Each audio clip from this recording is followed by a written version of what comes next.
Alrighty, welcome back to Sage on Stage. Sounds like we've got a full room right from the get-go today, so we probably won't need to do much preamble. Just jump straight into having a chat about stuff. I think the topic that was at the front of mind for people was vaccines, wasn't it? Is that where we came from to get here? But so people know, the idea is you could see it shared on the screen if you're in the room, where the idea, for those who don't know, is that Sage will help moderate and facilitate discussions and help try and make a map for us to help us work through things logically.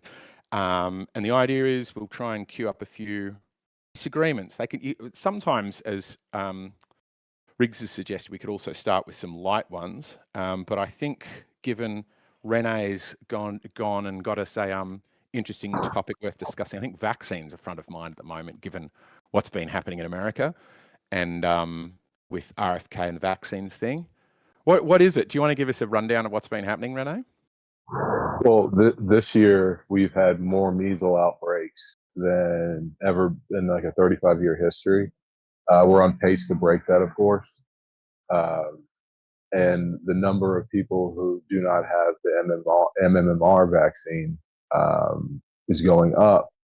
But in an interview, you have RFK saying every kid should take the MMR vaccine.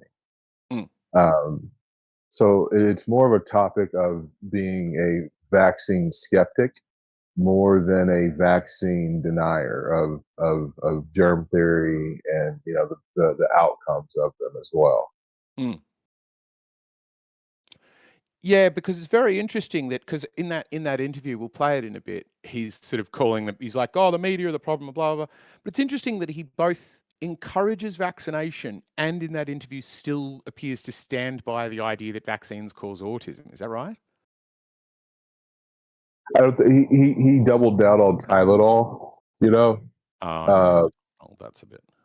Yeah, but like at the same time, it's literally you have the world's leading vaccine denier as the head of our health service, and you're seeing the results of his actions. Like I said, more people have measles than ever before in our country.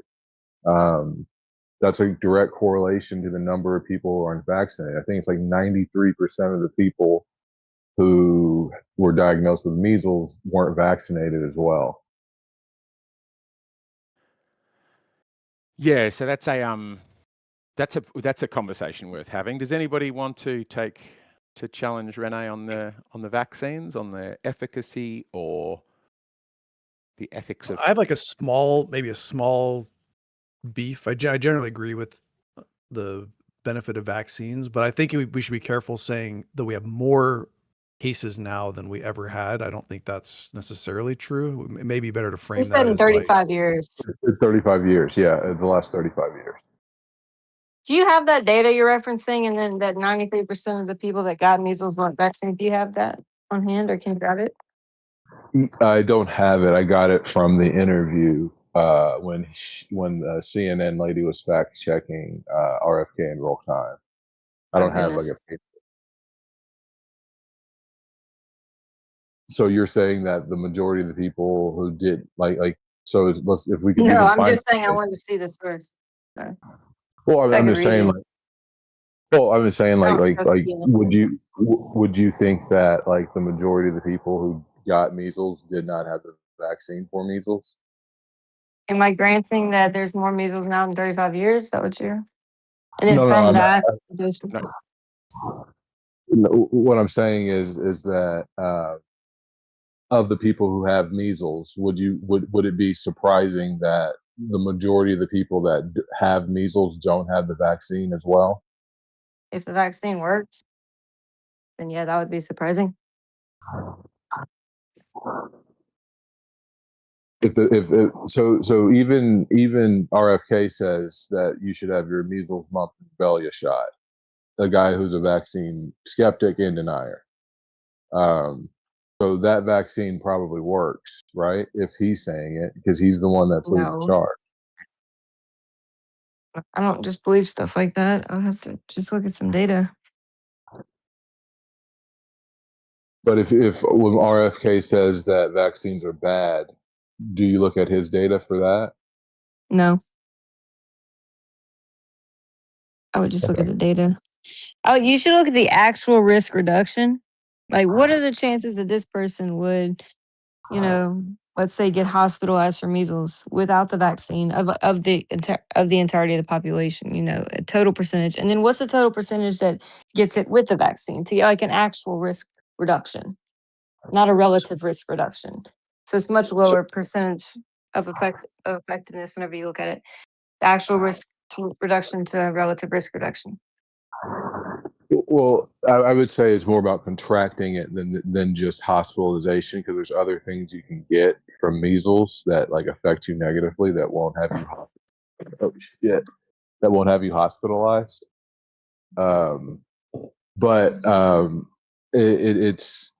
It literally, like I said, when you look at the data, when you have more people currently who are unvaccinated and now we have more measles, like what would you think that causation, do you think that correlation could also be causation as well?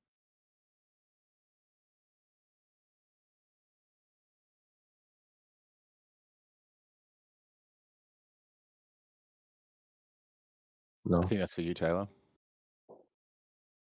I think she might have problems. She's dropping in and out. Oh, right. Sorry about that. I couldn't hear anything. But yeah, if you could you be willing to try to find the data that he was referencing so we can check it out? Let's watch the video. Let's do that. I think that would be a bit good use of time, and you could even in real time we can stop it. You can hear his talking points compared to hers. All right. For those of you, let me just see. I'm just going to change how the stream works for a hot second, just to get my face off it so you can hear it. So if you're watching my stream in the room, that's what we're going to be talking about, this RFK interview on, what is it, CNN? The blame on. Oh, sorry, it's going to come through my. The COVID pandemic squarely with Dr. Fauci. But of course, he worked for President Trump. Does President Trump also deserve some of the blame? Well, President Trump, as you recall, wanted to end the lockdowns. I think I don't grant any of them. The most damaging RFK or the CNN. I personally just would, rather. Taylor, we're in the middle of watching a video right now. It's just Where? up on the screen. It's on. I'm sharing the screen on for it. It's a interview with RFK on CNN. the lockdowns that shut down 3.5 million businesses in our country with no due process, no just compensation. All of our churches closed our schools, and our children are still paying the price for that. And yet we had the worst outcome of any country in the world. How so? Hey, We have the highest death rate from COVID of any nation on earth. Well, let me just say, because I've heard you say that before on the death rate from COVID, it's not accurate because public health experts say that there is a combination of factors that went into that: higher rates of chronic illnesses, which I know you agree with, gaps to our healthcare system, and misinformation about vaccines. You just said what I said was inaccurate. What I said was accurate.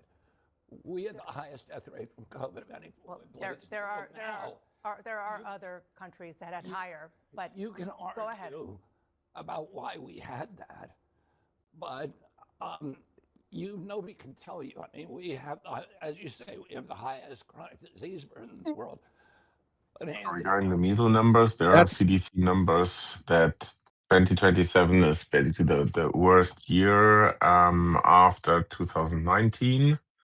I think that's a good end. Last 30 years. And there's also a CDC page that reports that unvaccinated people or status unknown makes 93% of the infected. I unfortunately cannot post these stuff Put them because inside it's health chat. relevant stuff and it would violate You can put it. You can DM it to me. Yeah, because in this, doesn't it sound like he moves the goalpost significantly? I can't tell if he's making a secondary point and it's not moving the goalpost, but he's like, we had the highest death rate from COVID, and she's like, well, hang on, no, we didn't. And he's like, we did. We've got the highest rate of chronic disease. It's like, well, that's such a separate question. Yeah, he does. I mean, he does it throughout the whole thing, but he later on in the interview, he talks about the measles directly, the MMR one, and he says that every child should get the MMR vaccine. Just so to be like, oh, they're terrible and scary, but make sure your kids get them. It's like, what do you think the people are going to do then? There's no way they're going to go get them. Yeah. Can I restrict here? Go ahead, Snooze. What's that? No, I was just asking if Rix is here. I could. You can post here. I'm watching it. The challenge isn't even. So here, this is. I think this what I now posted is not really like, I would say, health related. It's a picture from the CDC page, and you see there the 2026 against 2025 numbers, and also the unvaccinated or unknown status with 93%. One MMR dose 3% and 4%. See the picture in the side chat? That's interesting, isn't it? You get your second dose and your chance of getting MMR goes up. Like, I know that's not how it works. It's just going to be a statistical anomaly. No, I think this is just noise. Yeah. But yeah, your sample size of somebody. And wait a second, I can actually. I mean, the other thing too. So we were talking earlier about like maybe questioning the link between the vaccine uptake, like the number of people getting the vaccine and the cases of measles. You can look, there was a much better example would be Samoa, what happened in Samoa in 2018, 2019, which is there were two kids that actually vaccine was mixed improperly, and 2 kids died getting the vaccine, the MMR vaccine. Right. The nurses mixed it with like a muscle relaxant or something. And so there were, trust in it dropped, and then the rates went like crazy low. And of course, anti-vaxxers flew out to Samoa to spread more FUD. And then I don't remember when that happened. That might have been, it was pretty short, but yeah. anyway, RFK was part of that group. Later, yeah, I don't think he went there, but people that he's closely associated with the anti-vax movement in the U.S. went. And then in 2019, they had an outbreak, and it killed there was 70 kids died or something. So really bad. Of what? And so measles. That of what? And where? Measles. Samoa. 2019. Samoa. And so basically after that, and it's a small island, doesn't have a lot of health services, but they basically went, everybody, the vaccine rates went back up to like 96, and they actually arrested some, like they took it seriously enough. They arrested some anti-vax. That's right, because people were flying out there and discouraging them to get more vaccines, and then they started doing stuff like canceling visas as well, isn't that? Yeah, right. I think what RFK did do during that is he made a comment that like how good it was because now we would have a chance to have this large group of unvaccinated kids that we could test with. So he was sort of like, let's not vaccinate, let's just watch and see what happens with this group. Maybe to look for, decrease in autism rates or whatever. And Samoa overwhelming was like, yeah, screw you, dude. We're going back. So. Yeah. So that one, if you're questioning whether like high rates of vaccines prevent people from getting measles and dying, I feel like Samoa is a really clear case. All right. So it sounds like I got Pinky on the pro side for vaccines work. Sounds like we've got Renee for the pro side works. We could do a 2v2 where we might do a sort of bit of a back and forth and then go to somebody else if we can find a contender or somebody to sort of state a case or something that we say is what am I trying to say? You get what I'm trying to say. You know what it is. What is it? The vaccines don't work. Vaccines don't protect against measles. Vaccines cause autism. That outbreaks aren't caused by Regarding the measles. vaccines don't work, I also posted another statistics from I think it starts at what is it? Oh, yeah, I've got this one on my screen. 1962. Mhm. And you see where the vaccine has been licensed and when the second dose was recommended, and so how it went down after the vaccine was invented. Yeah, that's a pretty strong case, I think. But do we need somebody to take the anti-vaccine side? Or, well, I think they need to choose how they would state their position. Do we have any takers? Taylor? Oh, how many people died this year or last year of measles in the Last United year, States? Last year, Three? In the three. This US. year, none. Yeah, in the US, Mm. 3. Or at least from the CDC page, which is updated July. So 2 days ago or 3 days ago, it was updated. So none this year, 3 last year. Mm. All children. I don't know actually. I did Could find also be something super interesting. old or infants, whatever. I found that Doesn't say doctors so. recommend people who, I guess, have or show symptoms of measles should take a high dose vitamin A injection because I think it says the measles severely depletes the vitamin A stores in the human body. And if people are already low, they could go to, I guess, even face potential blindness. So I wonder if there's any other vitamins maybe that are or could be used to perhaps prevent any sort of transmission of the quote unquote virus.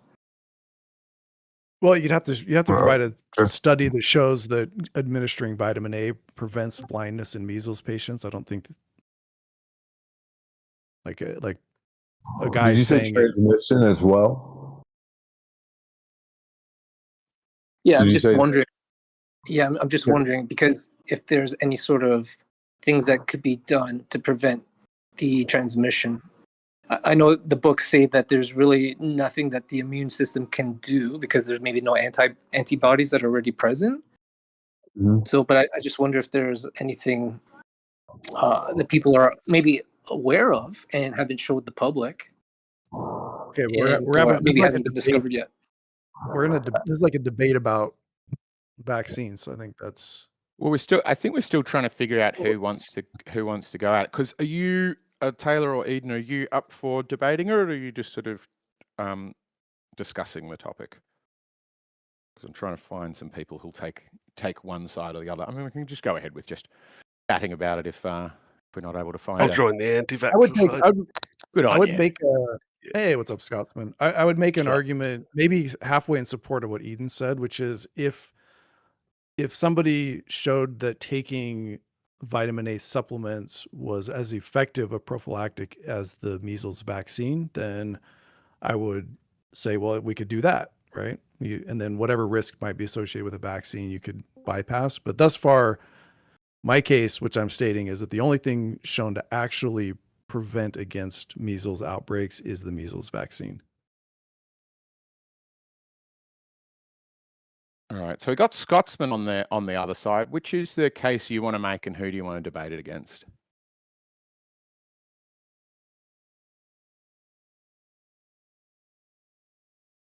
My position is that I believe most vaccines do more harm than good, but the idea of vaccines themselves are good. But I believe it's like mostly the adjuvants and stuff that do harm. But I believe there are some older vaccines that are probably good, like the polio vaccine and stuff. And like I would take the tetanus or rabies vaccines if I had needed to, and stuff like that. Okay. So yeah, so that's a nuanced enough position. All right, we can start a debate on that one. Who do you want to debate against? Because it seems like we've got a few people who are happily going to take the pro-vax side. I think you get to pick your challenger. Any Pinky's good, but whoever. Pinky's good. All right, fantastic. I'll make a new board so we can start off again there. And then Take care, boys. what I'll get you to do is whoever wants to go first, I want to, there's a temptation and a risk with this that you sort of start off midway through, sort of knowing already, guessing what the conversation we've had thus far. But what I'd like to get into the habit of is that you sort of lay out a whole case and each of you sort of have an opening about what you think is the case and then get into the discussing the nitty-gritty and debating it once you've laid out the case so that the stage and the board and everybody knows where we're standing and what's actually under contention. Who wants to do it? Yep, sounds good. I think maybe he would go first if he's taken it's more of an affirmative claim. Yeah, go for it. Scotsman? Okay, so I believe take the old polio vaccine, like that had a clear, massive placebo trial, and I believe that vaccine was good. You know, it showed all-cause mortality. You know, the vaccine group was much better off. But most modern vaccines today aren't tested against a true placebo because they claim it's unethical to deprive the placebo group of a real vaccine. So they just do the trick where they just test it against previous versions of the vaccine, and like that sort of gets all convoluted, and makes it much harder to detect if it were causing side effects. And I believe, like in this current climate where you have vaccine manufacturers have complete immunity to lawsuits, and their product is like mandated for schools and stuff, like they have a complete monopoly. They have no incentive or punishment system if they do anything wrong, really. So like it's a recipe for disaster. And if more kids are sick with chronic diseases, they make way more money. Eggshells, mic check. Yep, can hear you. It's very muffled. Okay. Let me see what I can do about that. All right, so Scotsman, you've made your opening case. Pinky. Okay, so if I'm going to argue against the claim that vaccines cause more harm than good, I would point to Samoa, and I think there are other places we could point to as well. But I would say this is a very clear case where there was an incident that caused confidence in vaccines to drop. The vaccine rates dropped, and so my argument would be that when the vaccine rates dropped, what happens is you're now not incurring the risk of the vaccines, so you're getting all the benefit of whatever harm you claim the vaccines cause. That harm is now not occurring, right? But now you're going to also incur the risk. What's the cost of not getting the vaccine? In the case of Samoa, it was dozens of kids died, 83 deaths, I believe. Like 75% of those were kids. And and I would contend that this is very clearly a case where you didn't vaccinate and it was much, much, much, much worse. Like having that amount of deaths for a small population of Samoa, very clearly much more beneficial. They went back to the vaccination rates went back up after this, and the deaths and hospitalizations for children dropped. So I don't know how. I have a hard time seeing how you can make a case that there's more harm done with the measles vaccine than not. I would be willing to concede maybe in cases like Samoa where there's an active pandemic and a much higher risk, say from measles there, than there is, say, healthy kids in America getting the hepatitis vaccine. But even then, like with the MMR vaccine, like how do we still know that in Samoa that it didn't cause a little bit of other side effects? Like how do we really know what else the vaccine is doing, even if it does save some lives? I think the case you'd have to make is that whatever that other speculative stuff is, you say like, what other bad things could happen, it would have to equal greater than killing 64 kids in 1 year. Like it's not even, I don't think it's even remotely close in terms of severity. By the way, I'm not somebody that claims that vaccines have no side effects. I think like anything has some side effect, but to me, the benefit far outweighs the risk. Can you post some more stuff? One other thing, to the case of the pandemic is I would argue the pandemic was created by a lack of vaccination. thought it was created in a lab, according to the United States report. The White House said the most likely cause is the lab leak theory. Of the Samoa 2019 outbreak. No, they said pandemic. Yes, the 2019 pandemic, measles I don't even know if you call it a pandemic, but the measles outbreak in Samoa, that's what we're talking about. Okay, yeah, I don't think that was pandemic. So I got confused. Yeah, do you So have the yeah, I data just on meant that one? epidemic or whatever.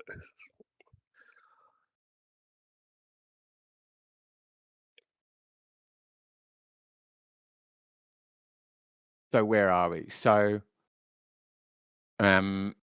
your case, Scotsman, is you think that the idea of giving somebody deactivated virus might help. It's just the adjuvants, the whatever it is, the thimerosal or the ethyl mercury or methyl mercury, whatever the hell it is.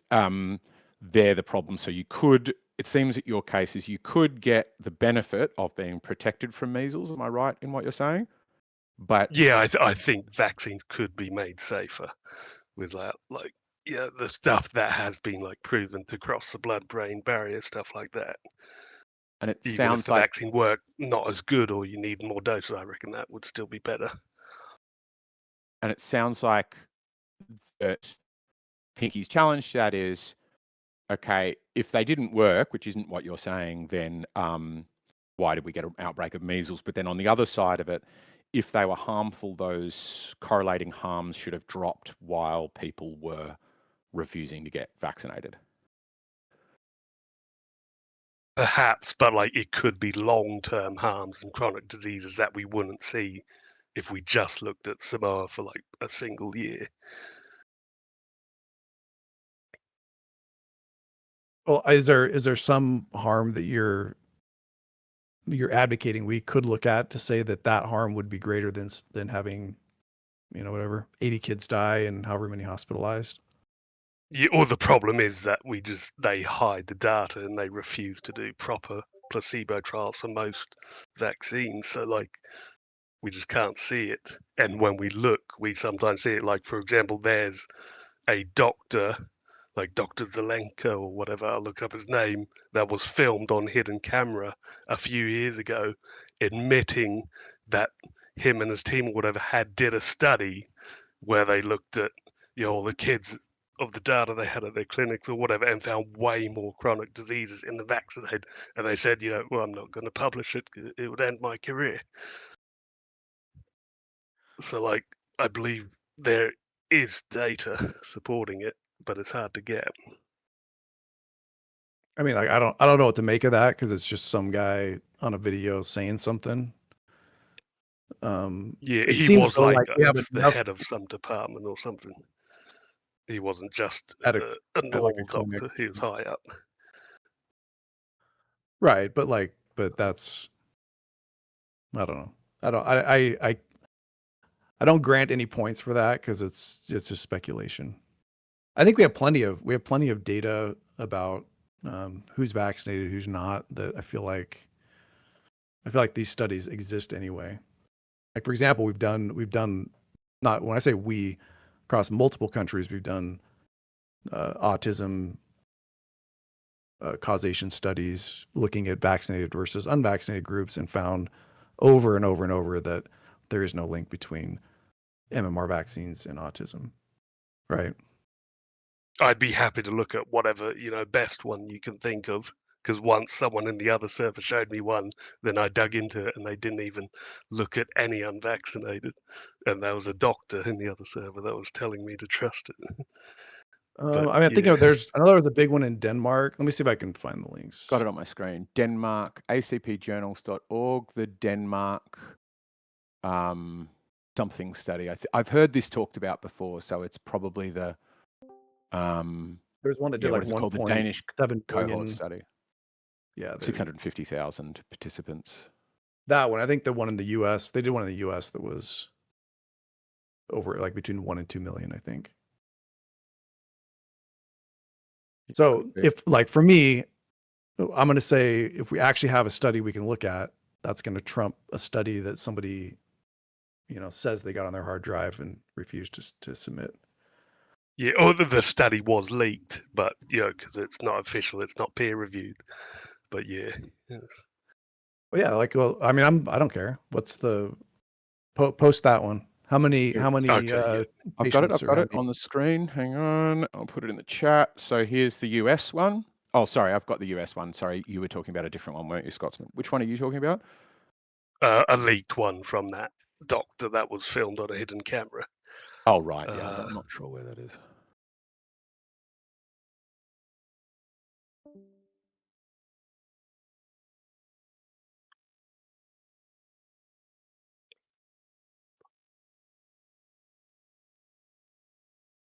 I'm running a search on my side too to see if we can find it. Because I mean, like my take, I think vaccines, public health in general, you're going to accept some amount of risk. You're trying to minimize risk across your population, especially across your kids, and so they're looking at. Like it makes sense to look at it and say, okay, is the risk of these larger than the risk of having this disease like run through the community? The problem is I just don't know of any like negative effect that's actually been tied reliably to vaccines through Except for good the thing with the, scientific like, research. your immediate response, right? That I think is well established, which is kind of what Scotsman is saying about the adjuvants. I don't know why I'm jumping in. Go for it, Scotsman. Shut up, Harry. no, yeah, I believe it sort of can cause like covert, long-term chronic stuff that even for someone who is injured wouldn't even realize it may have been the vaccine. So it's going, no one knows what causes it. So that would also make it very hard to get data on it. Unless we did a true placebo trial in the modern era where they were unvaxxed for like 10, 20 years. That would be like, that would shut up all the anti-vaxxers, and yet they always refuse to do it. Well, but so the Danish cohort study is 5 million person years. So that is like, if you get 650,000 people and follow them for like 5 years each or something, then you get a sort of combined total of 5 million person years. Right. And though, like the thing is, you don't. I think the placebo thing's tends to be a little bit of a red herring. In part, there is a really strong ethical case for why you would test a vaccine against prior vaccines. Also, new vaccines are tested in placebo trials. Like the COVID vaccine was tested in a placebo trial for Yeah, effectiveness but and only for safety. 6 And months. I also hear that I mean, okay, that wasn't long enough, but given the circumstances, I think and from a public health standpoint, that made perfect sense. There are though, like people say all the time that we don't track any of the safety stuff for these vaccine trials, which is absolutely not true. Like they have, when you go look in the studies, they track all sorts of things, every possible side effect, anything that happens to anybody in these vaccine trials gets logged and recorded and looked at. And we did that, And and people said it can't be trusted. Like there's a massive spike in myocarditis with the COVID, like just through the roof. And people say, "Oh no, it's self-report. You can't trust it."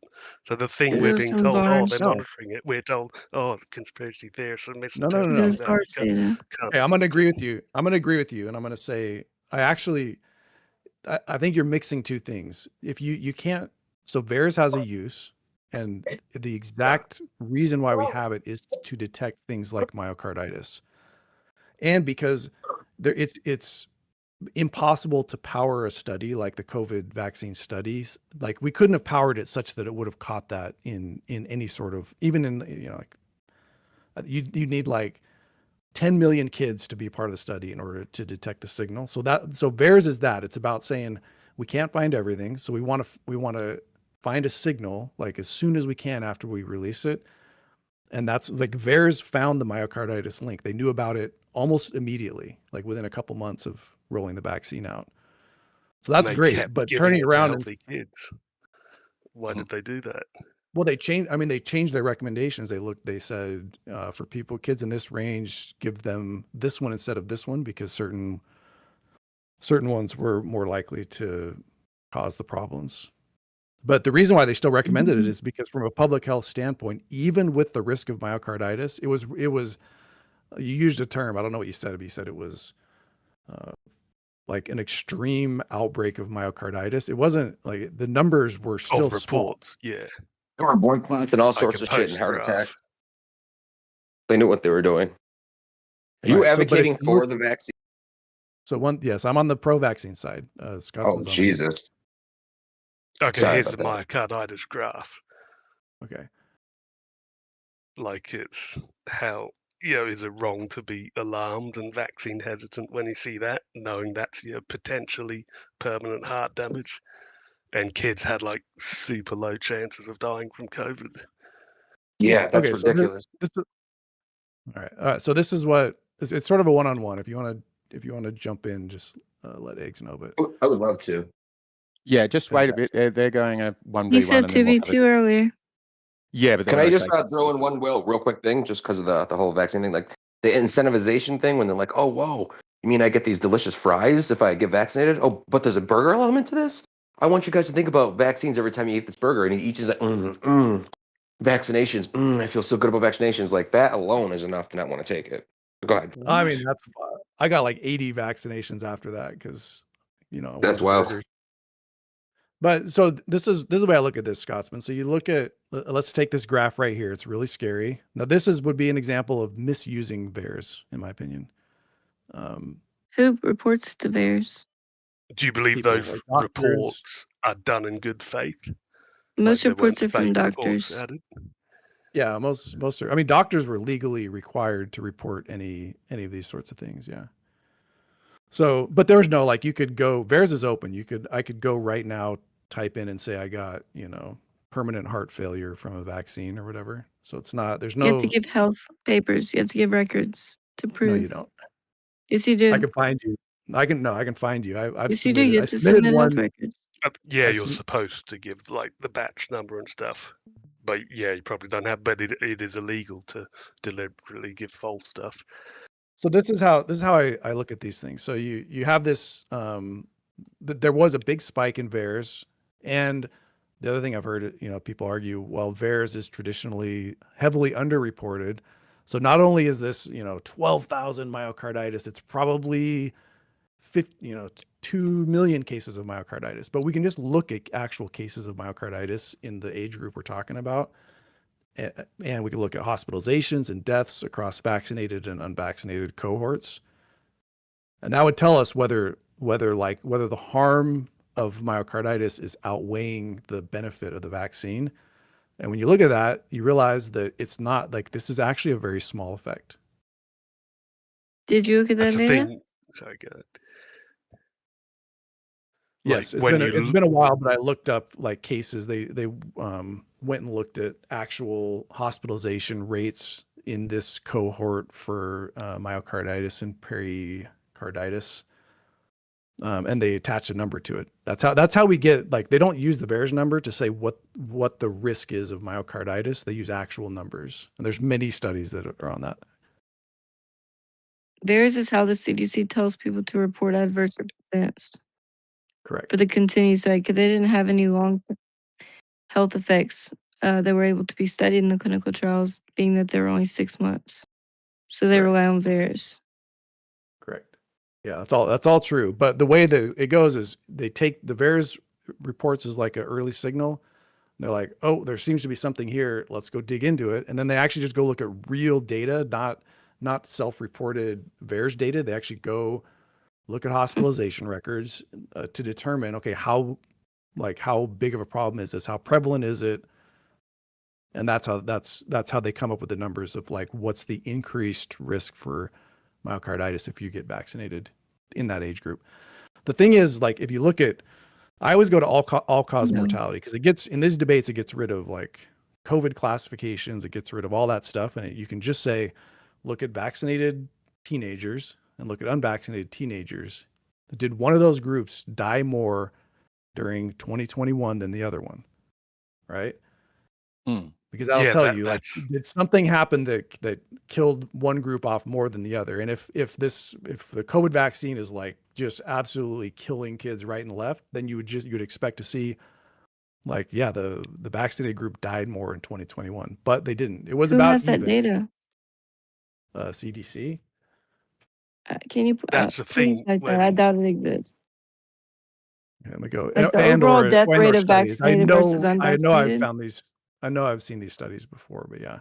So you're saying they did overall death rate in an age group of vaccinated versus unvaccinated? Yeah, let me see if I can find it.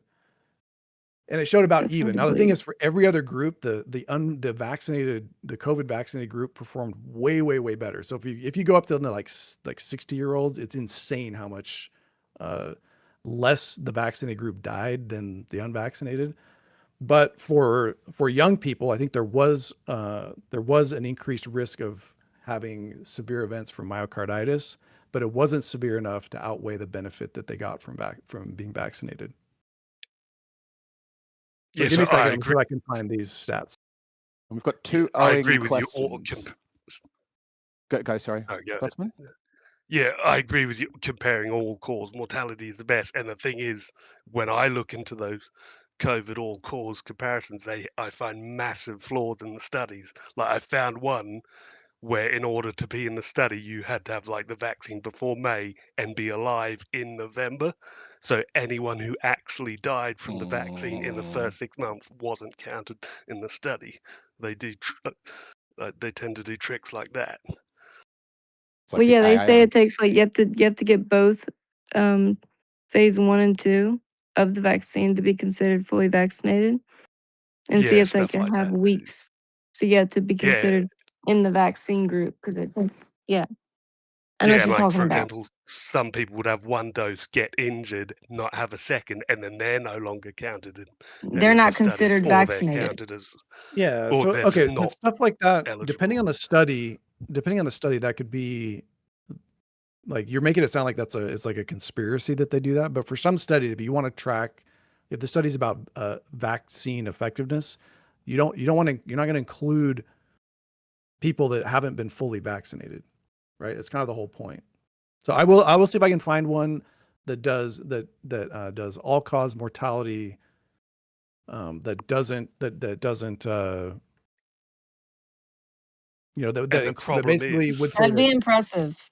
That'd be impressive if you could find that. All cause mortality in vaccinated versus non-vaccinated in like whatever age group. sometimes the problem is it's the CDC or the hospitals or whatever themselves mislabeling people as unvaccinated, and Oh then when yeah, people that's go the to do a thing. Yeah, study, they're using because it's like a incorrect month data, after and your it's not first their dose that fault. you're even considered vaccinated. For example, in the UK, this group managed to get the data, looked at they found 40% of unvaccinated had been mislabeled and were partially vaccinated or had it in, and like that was influencing all the government data and other studies and stuff. I know what you're talking about. Okay, I don't know what to do with that because it's sort of like I feel like we get in these. Eventually, we get to a point where like I'm going to produce numbers, and then the game just turns into No, like, no, either way, the well, the numbers are numbers are fine. bad because No, X the and numbers Y. are fine. He was just making a point about the nuances of it. But Well, no, I'll You have know, if to. you have a of study being and considered. they're calling unvaccinated people vaccinated, that's a problem. That's a problem with the data, right? No, they're calling vaccinated people unvaccinated because it hasn't been a month after the first dose or whatever. I don't think So that's what he was saying. there's an That is the interesting case. question that Sage is marking as yet unanswered, which is for you, Scotsman, from Pinky, which is the harm you're talking about greater than the risk of having 80 kids die? Or essentially, is the harm of the adjuvants that you're saying greater than the harm of getting whatever disease you feel the vaccine protects from? Yes, I believe that's the case in most childhood vaccines today, but not all. I mean, some are good, but you're probably better off as an anti-vaxxer. That's my opinion. Okay. Did you have anything to like back that up, or? Yeah, it's sort of with the COVID stuff, with the shenanigans they played, it makes it really look like they're hiding stuff. Yeah, what but was I that's not gonna really show? that's not really evidence Okay, to support your I'll claim. find That's that just other leak study that I mentioned.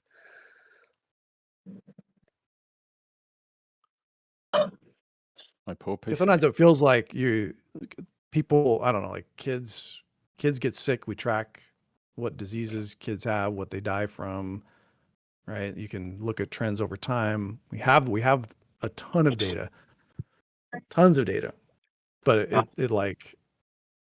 it seems like when it always comes short of actually presenting data to show that people are worse off from being vaccinated.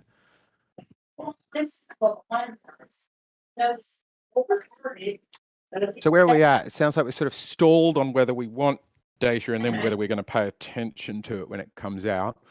So just put the biggest points from Scotsman, your side, as modern vaccine systems risks, modern vaccine system risks disaster and hidden data obscures long-term vaccine harms. But it said that Pinky's 2 points, that verifiable studies beat hard drive claims and my actual myocarditis data beat VAERS alarm. VAERS, I don't know how you pronounce it. Yeah, I just say bears. Yeah. But the thing on myocarditis, there are conflicting studies. Like Israel did a massive one with 800,000 people looking at just people in 2020 before the vaccine, seeing if COVID caused myocarditis, and they didn't find any significant increase. But then there are small studies that show like an increase from myocarditis from COVID in like athletes, and those also seem legit. So there are Well, some. I'm not contending that the vaccine didn't cause myocarditis. It did. Everybody, like even mainstream, admits that it did have an increase. My whole point about beating the VAERS alarm is that the number of cases was still small enough, and the vaccine still imparted a benefit. That the best case you could make is that getting vaccinated was a wash for kids in that age group.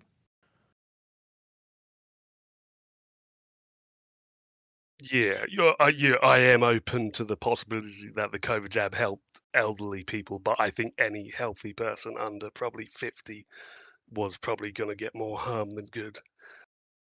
I know. I feel like it's on you to actually back that up, though. Okay, remember we had that myocarditis debate in the private DMs, and I showed you that the British one, where they had data on 1.6 million British kids, of which half were unvaxxed, and there were 30 cases of myocarditis, and every single case was in the vaccinated group. Yeah, And I think not a single I kid would. in either group died from COVID.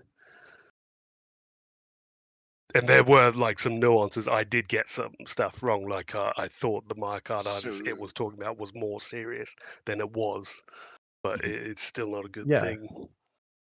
Well, I know, but it's like I don't believe any of the kids died of myocarditis, and I don't remember that exact one, but I remember vaguely that it was like it ended up being. It wasn't like even kids that went to a hospital or a clinic for it, or maybe it was like if they called their doctor, said like my heart's beating or whatever, that got counted. Not necessarily like if they were hospitalized with a severe case. Yeah, So it's true. made Yeah, to, but so it the was bad numbers enough made to they had look like, symptoms. and that's sort of my point is that you look at a signal like hospitalization and death. Those are ones that like it's really hard to hide. And what you should see is and to the like long-term effect, what you should see is a whole bunch of kids going to the hospital with heart problems and dying, and I'm talking like in 2024, 2025, 2026, but those kids, it should be basically only kids in the vaccinated areas and the vaccinated groups. Right? Well, yeah, if you could find any all-cause mortality study, I'm happy to have a quick look. But like, I have not found a single all-cause comparison one that I'm satisfied with that didn't have glaring flaws or tricks to it. I haven't seen any all-cause mortality for vaccinated versus non-vaccinated. Yeah, and I think my point is like it's also fair for people in my position to put that onus back on you and say, if what you're saying is true, because what you're saying is like this is usually how I approach the debate. I say, okay, we gave out 400 million doses of a vaccine between whatever February and April 2021. Okay, we basically saw no massive influx of hospitalizations and no massive influx of deaths. I'm talking in the U.S. I don't know about other places, but I was watching the data pretty closely at the time. We saw deaths drop, hospitalizations drop all through that period. I bring that up. We can go look, like that data is still there. So there's no signal in overall. There's no like overall health signal for that says, wow, we just totally released a like deadly poison to society. But then they usually flips. Well, it wasn't an immediate thing. It took a long time for this to take effect. Like it's a more chronic type disease. And so my argument is, okay, well then you should be able to point to data in 2025 that says that in 2025, vaccinated people should be dying more of things like myocarditis and heart disease. And what I hear is, well, there are a lot of cases of heart disease, but it's affecting everybody, not just the vaccinated. Yeah, or I guess my only response is we just don't have the proper all-cause comparisons. They do all the tricks so I lack, the burden of proof is on me, but we would expect to see this kind of cover-up if it were happening. However, I do have an example in the UK where there was a spike in deaths, and so there's this mathematician called Norman Fenton, right, and they were doing like the freedom of information request from the government trying to get stuff. And the reason they figured out that people were being counted as unvaccinated if they had had the vaccine but had been less than 2 weeks was because they saw in the statistics a bizarre spike in deaths in the unvaccinated correlating with the vaccine rollout. And I thought, well, that doesn't make sense. It's as though the vaccine rollout is killing. And then they realized, oh, yes, they were vaccinated and dying and being counted as unvaccinated. I'll find that graph with the spike. I think there's so like. Oh, go ahead. Well, I was going to say I think we can keep discussing it, but I want to open it up to the floor rather than keep it as a 1v1 at the moment. So why don't we get a judgment, please? I want a debate judgment, please, Sage. And I want the camera to unfreeze. Checking the debate transcript. Particularly because it's frozen on my bald spot. Please never do that again. Just turn it off. And then, then we can Scotsman, which comparison would settle long-term harms versus disease risk? Oh, that's a good question. A truly randomized long-term placebo trial, all-cause mortality. And the thing is, in the actual Pfizer vaccine trial, more people died in the vaccine group than the placebo. 21 in the vaccine group, 17 in the placebo. Yeah, it wasn't, I mean, the study's not powered for that conclusion. So just, I don't know. In my opinion, calling to that shows either you don't understand that, but you're basically, you're making a conclusion that the study authors and the study design wasn't designed to make. Yes, but then if it's not powered for that, then it shouldn't be used as proof that the jab reduces your death. If we're saying the study's not powerful enough for that, if your thesis is most vaccines do more harm than good, stop waving at hidden chronic harms and name the vaccine, the population, the outcome, and the data set where the harm beats the disease. Right, so she's given a win to Pinky on this, which is good because that's a text analysis, and this is the other one. Well, we're going to open it up to the floor now. I just want final thoughts from the two main talkers. Wait, so I can just do that? Jump in whenever and say it's over with? No, I asked it for a judgment. Why? Did they say they were finished? No, because I wanted to open it up to the floor. Unless you guys feel there's more I'm fine opening it up to the floor. Well, I was pulling up some data. Were you doing that too, Pinky? Yeah, if you can show me any all-cause comparison one you want, Pinky, I'll have a quick look. Yeah, and I also have some Once data. we open to the floor, it'll be easier to go look up. I mean, my closing argument would be just restating the first. I think that we can look at cases like Samoa, it's still the benefit far outweighs the risk. I think the risks are mostly speculative. Um, they're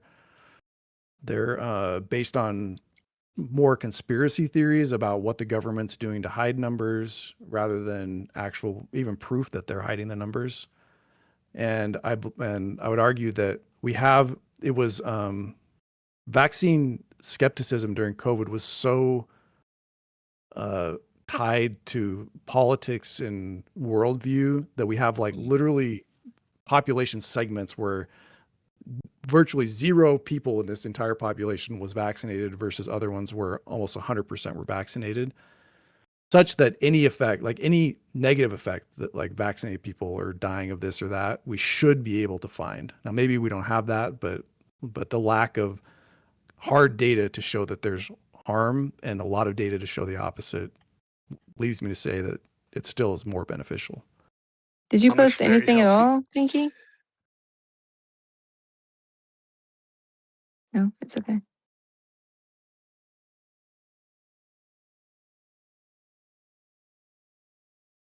Because there's claims that were made that were kind of crazy. Like all-cause death, you know, in vaccine. But who did that study? I mean, but yeah, I did have a study on like the adjuvants, how they could cause long-term harm.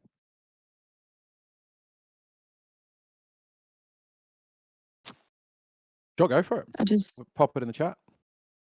Yeah, I have this.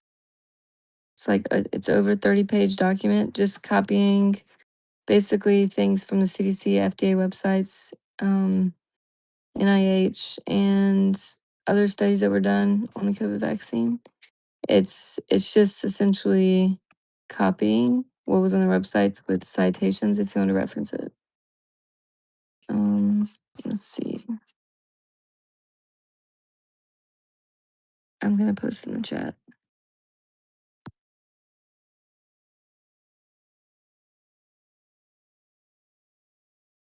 I was trying to find the VARS data on the MMR. It's very hard to find. They've changed the VARS website and stuff. Does anybody know the reported deaths of, to VARS after the MMR vaccine?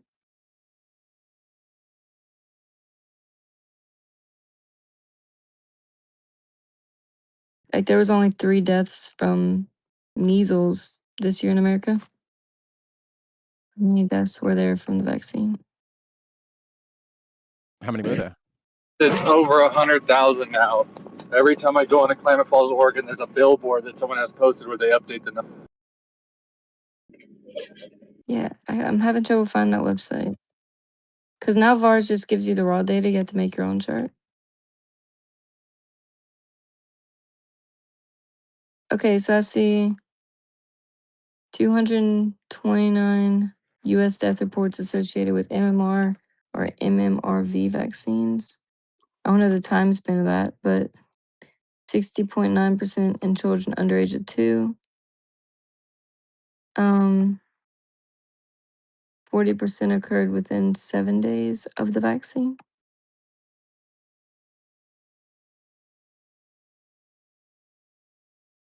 Hey. Did you post this?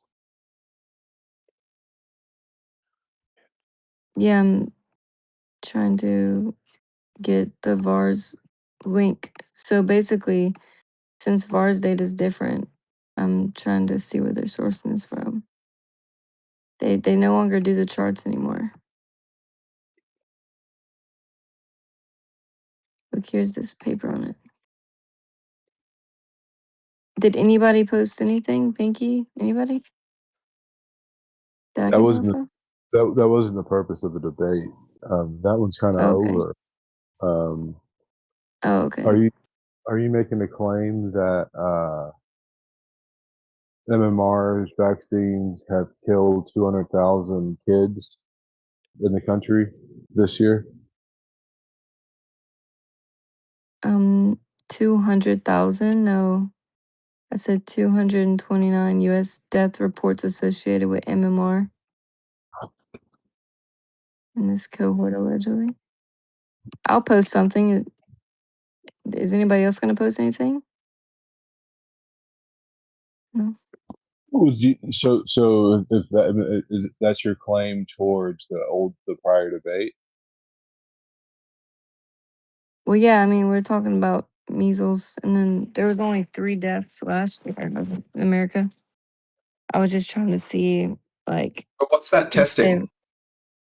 what the deaths Like- were from the vaccine to see the, like, risk to benefit analysis. But does that give you a good risk benefit analysis? Let's say, like, let's switch to seatbelts because I think most people agree they work. Let's say seatbelts were 99.9999 effective. And what you would invariably find then is the people who are injured by the seatbelt should outweigh the number of people who are killed by it, right? It's otherwise you could, anytime any measure starts working really well, it will appear like it's the problem, right? You can't go, well, how many people died of measles? And so, well, the point is that nobody dies of measles. You can't then use the low death rate of measles to show that the vaccines aren't safe. Well, these are even in unvaccinated. But They said what there was like 200 saying? cases. Right, but do you get the logic of what I'm saying? That if you have the vaccine, it's supposed to lower death rates.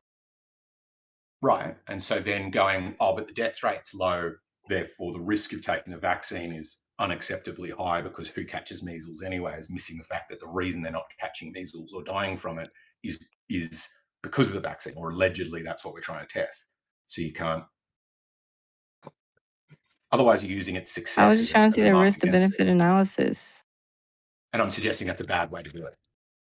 Well, does anybody have a better way? Because I haven't got any numbers at all. I agree with Pinky. All-cause mortality, I think, is a pretty good one because you can't... Where's that data? You can't, like, just say to kids, don't get vaccinated because we'd like to know whether you're going to die. But I haven't seen that data, so it's hard. I'm Right, just trying to find data on my own. But the first step is to pick what would be good data. What are we really testing here? Because if we go, I've got a study, but we're not quite sure what the question is. Well, Renee brought up the point that, measles people should get the measles vaccine. Mm-hmm. And? RFK brought that up. RFK said that. Okay. So, like, based on, is there some risk to benefit analysis done? RFK RFK made a claim saying that you should get the measles. That's like 15 minutes in if you want to skip forward. Mismanaged. It's cool. I mean, do you believe everything RFK says, or do you want to fact check it? No, not at all. Not okay, at all. well then why would I believe him? You don't need to. It's not about whether you okay. believe him. Well, then what's the point of the claim?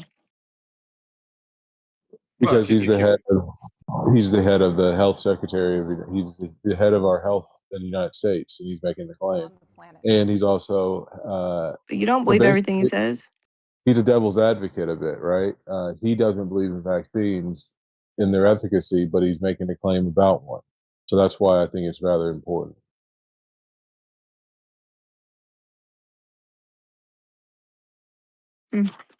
I'm sorry, not devil's advocate, hostile. All right. I'm going back through my old sources. This is from, what was this from? So I just posted a link to a study.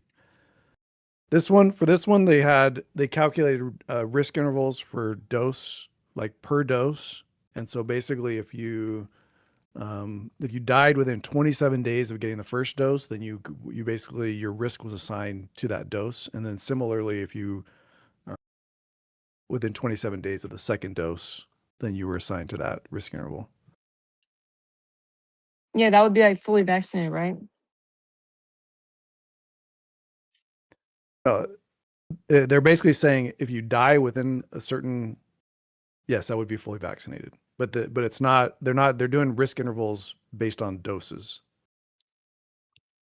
right? So they could say like this is your risk of dying of any cause if you're 0 to 27 days after getting the first dose of the vaccine versus the second.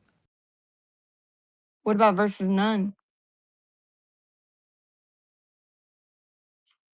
I don't know if they had a none. Let me see what their none was.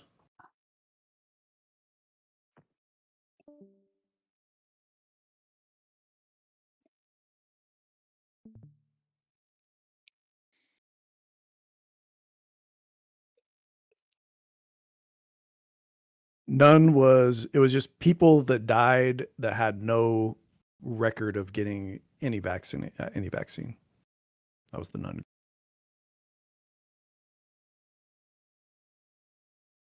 Okay, what year are they looking at?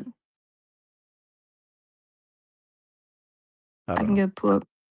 Yeah, why If don't you post it, go I'll pull check it up out. and read it. I posted it.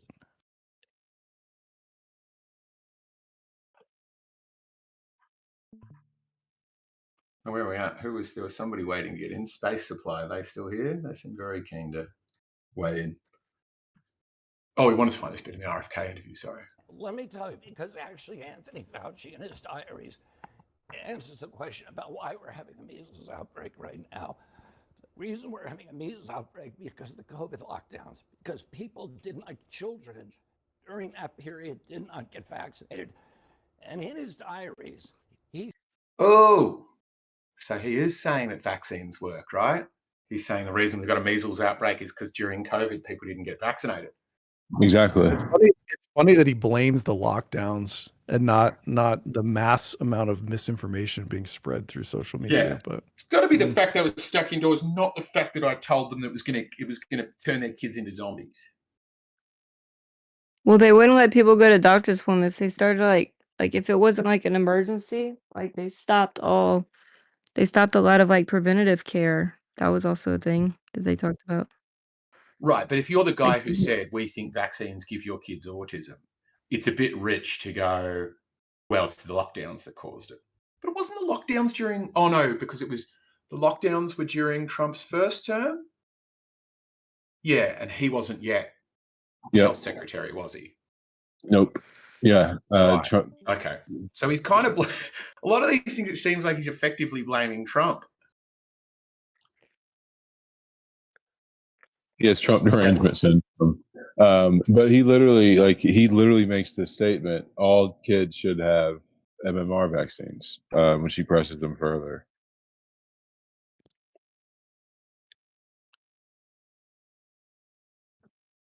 Right. Let me try and find that bit. You're saying it's about 15 minutes in, but I'm guessing it's just a kind of guess. Oh, that bit's interesting. All right, hang on. The communities that are suffering from measles are almost all religious communities that just don't vaccinate. The Mennonites have not vaccinated since 1796, since Edward Jenner invented the smallpox vaccine.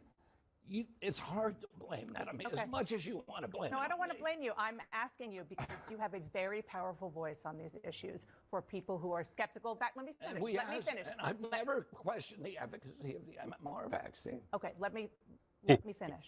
What I want you to do is please use your bully pulpit. One statement. Getting close to Here it comes right here. But he's never questioned the efficacy of the MMR. And then here's the other statement of saying every kid should get it. back to school. Are you willing to say to parents who have not vaccinated their kids that they should vaccinate their kids for measles? Here we go. Because it is safe and it will help them save their children's lives. We tell people on my websites, my public right now, I'll look into the camera. Now that parents should get their children vaccinated for measles. Here we go. A measles vaccine is effective. It stops measles in about 97% of the cases. That's great. Okay. So he is saying it.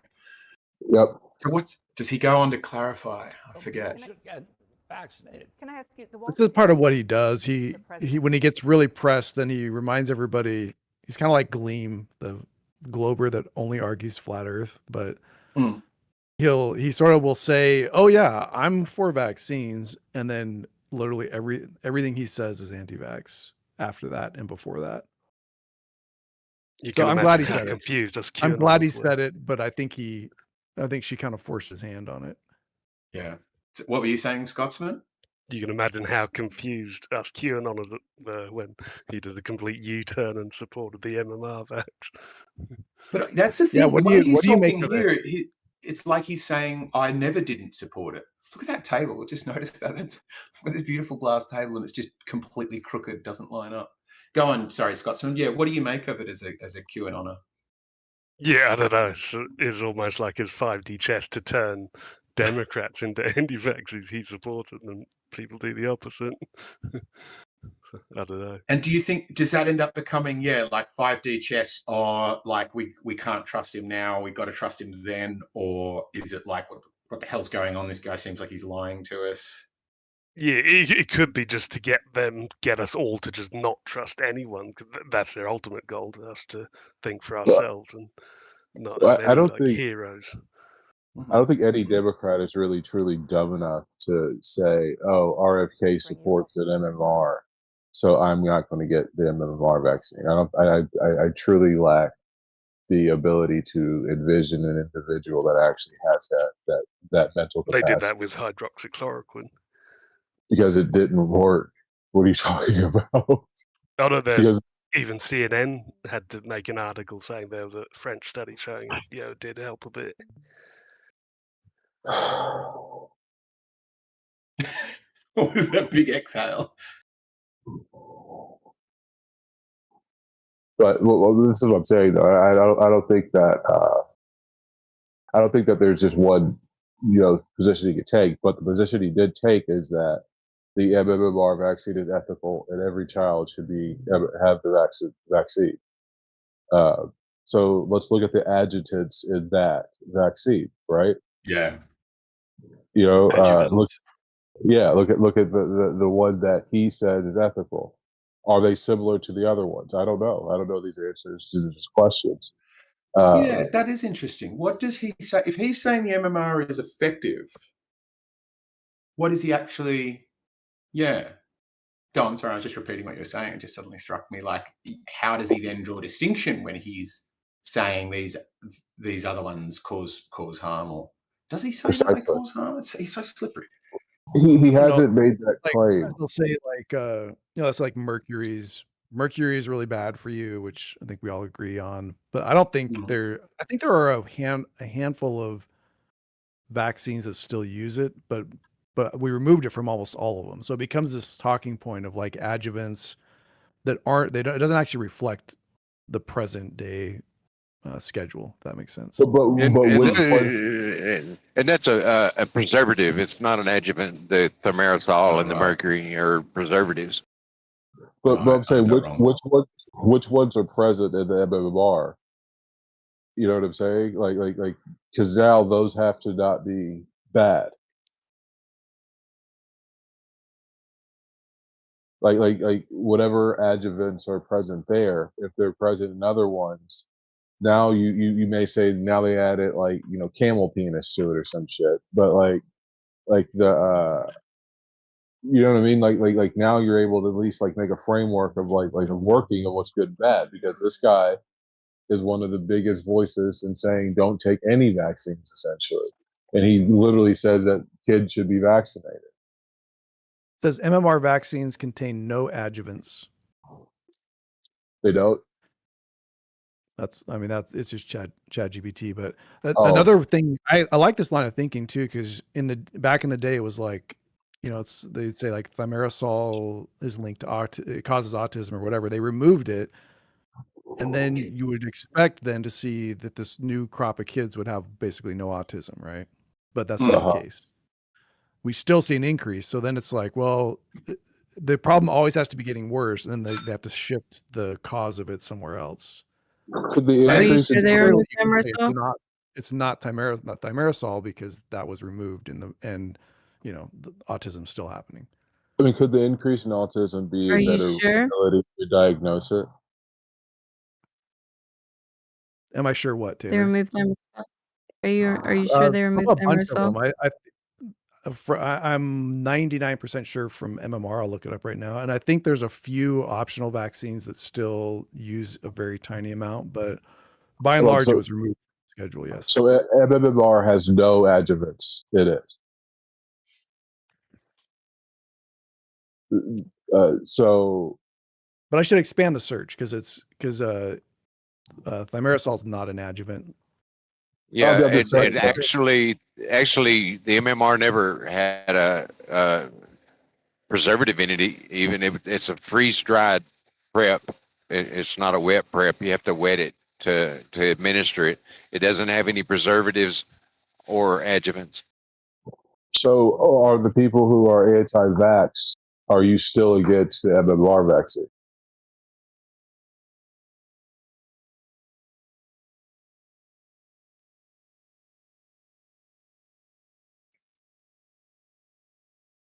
Good question. What are the ingredients? Would it matter? It has no Yeah. adjuvant. It has none of the things that you've been arguing say that are bad in it, according to what we just. I'm not 100% sure about that claim. I'm relying on other people's data, but I'm the people that said it. They don't lie. So in MMR, there's no adjuvants. You were shown earlier that 93% of the people who received that got the measles were not vaccinated. So, are you against the I didn't MMR see vaccine? that. Yeah, Eggshell showed it earlier. I think so. Snooze posted it in the side chat. Let me find it again. We've got them up here. Here we go. Not sure where this one came from. Snooze posted it. But yeah, like same as he said, he was just saying 97% effective. This is saying 93% effective. Yeah. I'm not sure if that means 93% effective though, right? Which is, No, wouldn't you say the efficacy also have to show that person was exposed? Whereas this is like, of cases, 93% of the people who have the thing don't have vaccines. Don't have vaccines, yeah. I think that's more. Oh, sorry, go ahead. Oh, you posted something. It's more important. I posted two. There's two MMR vaccines, one by Merck and one by GSK. I posted the ingredients list. For both? Oh, there you go. Yes. So the question is going to go to recombinant fetal human. bovine serum, human albumin. Where do they get that? From humans that's and one I've Googled cows. before. I would say they get them from humans and cows. Human albumin, fetal bovine serum. That'd be obviously from cows, yeah. It's a major protein found in blood plasma. It's obtained either through human plasma fractionation or via recombinant DNA technology in yeast or plant cells. Yummy. All of it sounds gross. Why do they need that? Probably for a culture for it to grow in, the virus to exist in. Yeah, all of these are you need living cells, all of don't these you? are weakened. They use live weakened viruses for all these, for the measles, mumps, and rubella. It's a common natural protein used in some vaccines as a stabilizer and manufacturing helper. It acts by protecting the vaccine components from breaking down, stopping active parts from sticking to glass vials, and supporting cell growth during production. There we go. And it's all natural, so that's good. No, it says Bovine engineered. serum, all natural. MMR2 is Gelatin, engineered. all natural. Sucrose, all natural. Sorbitol, that one. No, this says it's engineered. Recombinant albumin. Yeah, but it's from a natural source.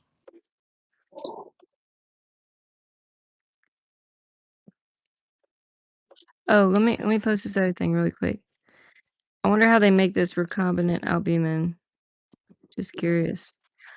Anyway, Well, really quick though, before we rabbit tail off. No.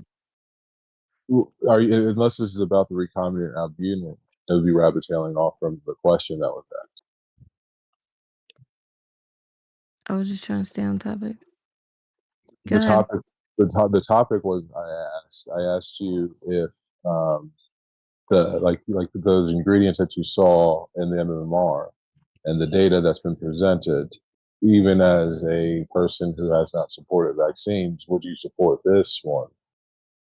Why would you say one person that hasn't supported vaccines? When did I say that? Due to your questioning of the data that's presented to you. Do you support vaccines, I always Taylor? question data. Taylor, do you support vaccines? It would depend on in which situation, in which case, which vaccines. Do you So support this MMR vaccine, vaccine? All doctors would say that. Do you support the MMR vaccine? Yes. It's like you're mad at us for assuming, and you won't actually just tell us your position. I've already stated the position. Could you say it again? Could you restate it, please? Yes. No thanks. Well, then I don't think you can get So really here's upset the if people death don't toll have your position nailed MMR. down if you won't state it. I don't think it's really possible to have a Here's meaningful a discussion if you're risk. like, I think you're wrong, but I don't want to tell you what I think. Isn't that what we're going over, just the data? So the risk to benefit analysis needs to be checked out, and this is all I could find with the measles associated deaths versus, deaths following vaccination. The So measles infection deaths are like 2-3 people, one person, and then the vaccine-related deaths are at like 11 people. Do you think, like I said before, do you think this is a fair or meaningful comparison? No, it's not. Because you're going to find similar things with seatbelts. You're going to find similar things with virtually anything, right? There's very few things that don't come with their own costs and risks, particularly things that are designed to deal with costs and risks, right? Like, I don't know, I'm struggling now to think of any, but like any medical procedure, right? Usually the reason you get it is because there's a high risk if you don't get it, but every medical procedure comes with risks of its own. So also, it's death. This is death reports, self-reported death reports through VAERS versus confirmed deaths due to measles. it doesn't say self-reported. Where do you see that? VAERS is self-report. That's what VAERS is. Most of VAERS reports are by doctors because you have to submit medical application, prove vaccination, the batch number, and all that. I think you'd have to prove that most VAERS reports are done by doctors. Oh yeah, I do have a source for that. Yeah, they are. I But think saying you have to 50%. provide documentation isn't. There is sources. Most VAERS reports are from doctors and physicians because you have to post a lot of data, like the batch number. But you got to realize the So it says VAERS. no Okay, here. hold on. I have. Huh? So when you get vaccinated, they give you According to they'll give what? you a card for VAERS, and it says, "Here's the VAERS website. If anything happens, we want you to go to this website, put it in." Yeah, No. it says it wants it. So, well, I've Googled it here, and it's from the VAERS. It's like a thing, an AI summary, but from VAERS. And it says, we would very much like a batch number or a lot number for the vaccine and as much detail as possible. But then it also explicitly says, if you do not know them, dates, times, blah, blah, blah, blah, do your best guess. So And it doesn't say So are contact your most VAERS doctor. reports It from doesn't say doctors or contact your doctor so the doctor can submit a report. It says go to this website and submit a report. Okay, if you just look at it, I just looked up, are most VAERS reports from doctors or citizens? Most VAERS reports come from healthcare providers and manufacturers for the legally required reports. They also accept reports from anyone, including patients and citizens. So mostly What healthcare percentage? providers. Sounds like they have the hard numbers. What's the breakdown? Okay, let me ask them if they have percentages. It might depend on the year. It probably changes depending on the situation. I think we You're talking can about just all accept. VAERS. I think we can just accept this data as true because I don't think it's a meaningful test. If you say 11 people died from vaccines in a year where zero They have a death people, report sorry, and 11 stuff. people died from vaccines where zero people died from the disease. It would be like saying 11 people died from wearing seatbelts in the same year where nobody died in a road accident. No sort of passenger or driver, nobody in a car died of an accident. It would be like, well, that's not a meaningful test. The meaningful test is if they weren't wearing seatbelts, what's the risk? Not what's the risk of seatbelts versus having a crash with a seatbelt. Yeah, do you see the point I'm making, almost, Taylor? I do. Oh, sorry. Good. He asked that to you, Taylor. Yeah, they're just Do you going understand the off point of I'm making? reports. I'm asking if you understand the point I'm making. the death reports, if you continue reading on this paper, it's like within a few days you have to provide like a proof of death, like a death certificate or whatever. But do you understand the overarching point I'm making, that comparing vaccine deaths to disease deaths isn't a meaningful statistic? Like, it could be if you said this number, let's say it wasn't 11, but let's say it was 11,000 across 300 million people across America, most of whom get the MMR vaccine. And then we found 11,000 of them are dying. And then compare that to measles outbreaks and go, oh, then maybe it's a meaningful thing. But do you understand the point I'm making? I don't want to just keep making it. You didn't make a full like statement there. Okay, so comparing number of people who get injured or die from a vaccine to deaths from the disease that the vaccine protects against isn't meaningful if the claim is, yeah, but getting this vaccine does have some associated risks, but the overall risk is brought down massively. So essentially 11 is a success. Even 11 is the highest number on this graph, but 11 vaccine deaths in a single year I would count as a massive success, because you don't compare it to this thing on the bottom. You compare it to what would that blue bar on the bottom look like if nobody or only 50% of people were getting vaccinated. You don't compare it to, oh, when the vaccines are really, really, really working such that nobody dies of measles anymore, do some of them still die from getting vaccinated? Eggshells, you've held the floor. Why isn't that comparison meaningful? Yeah, I've said why. Do you understand the point I'm making? Or because if it's not going in, I can just stop making it. So Eggshells, where does that break down? Like at some point you'd have to say, at some point you should see a red bar that's tall enough that you're like, that's a problem, right? Exactly. And that's the thing I'm saying, is that red bar would need to be compared to, let's say we've got a country or a good estimate, or even in America, we can go, here's a reasonable way to predict what the blue bar would look like if we weren't getting vaccinated, right? And then we're trying to go. Wouldn't it be like the pre-1960s? We had that steep decline of deaths. Sure, we've got that up here. Right, 500,000 measles cases. Now, they're not deaths, and I think the other graph you've given, Taylor, is deaths. So I think they have death.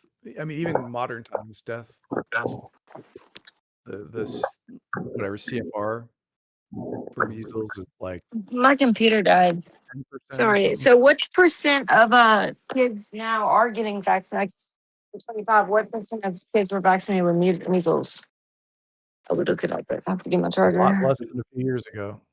13 deaths per 100,000 people was the death rate. Oh, that's 1919. But that's not is that the case fatality or just overall? Case rate. Population? I was taking that as when it says by 100,000, I was guessing by 100,000 citizens, not 100,000 cases.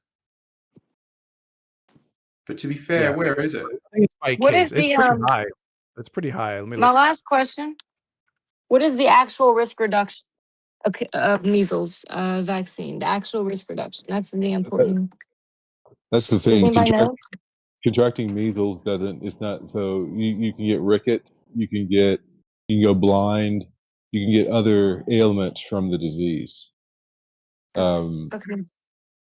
So that's part of the risk reduction, is the not just like the measles itself. It's like what causes how it harms the body. Yeah, exactly. So you can do for any metric, like let's say, blindness or whatever. The actual risk reduction. I'm plugging in my computer. I was trying to look this.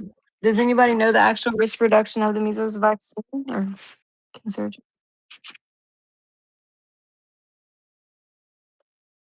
We could. I think if we know we could look at pre-60s. It is. Yeah, the main one is that it's not contracting the disease. That's that's the risk reduction. The main one. What is the risk reduction? 99% after a second dose is what I'm getting here from the CDC. Apparently. Relative. Is that the relative risk reduction? I can have that word. No, actual risk reductions. Yeah, do search for ARR because it has a specific meaning. I think what Google gave you there is it said how much does measles reduce the risk of contracting? How much does the vaccine reduce the risk of contracting the disease? Mhm. It's a very different metric. The actual risk reduction provided by the measles vaccine is approximately 93 to 97. That's what this is saying anyway. It's just I'm just reading out what's on the screen. I'm not into it much. Put those links in the chat. Measles vaccination. Da da da.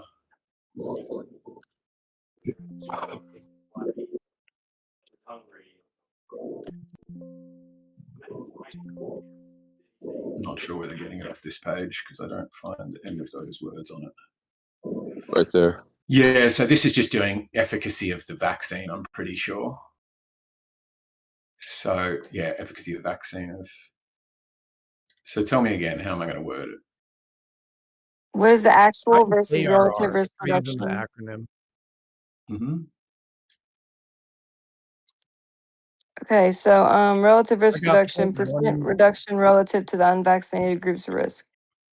So if the risk falls from 10% to 3%, the relative risk reduction would be 70%. The absolute risk reduction would be the simple difference is risk. In that same example, the actual risk reduction is 7%. This is just telling you like what is the difference between actual and relative for anybody who didn't know. Oh, sorry. I don't even know if they have one. I unmuted you ages ago. Sorry, mate.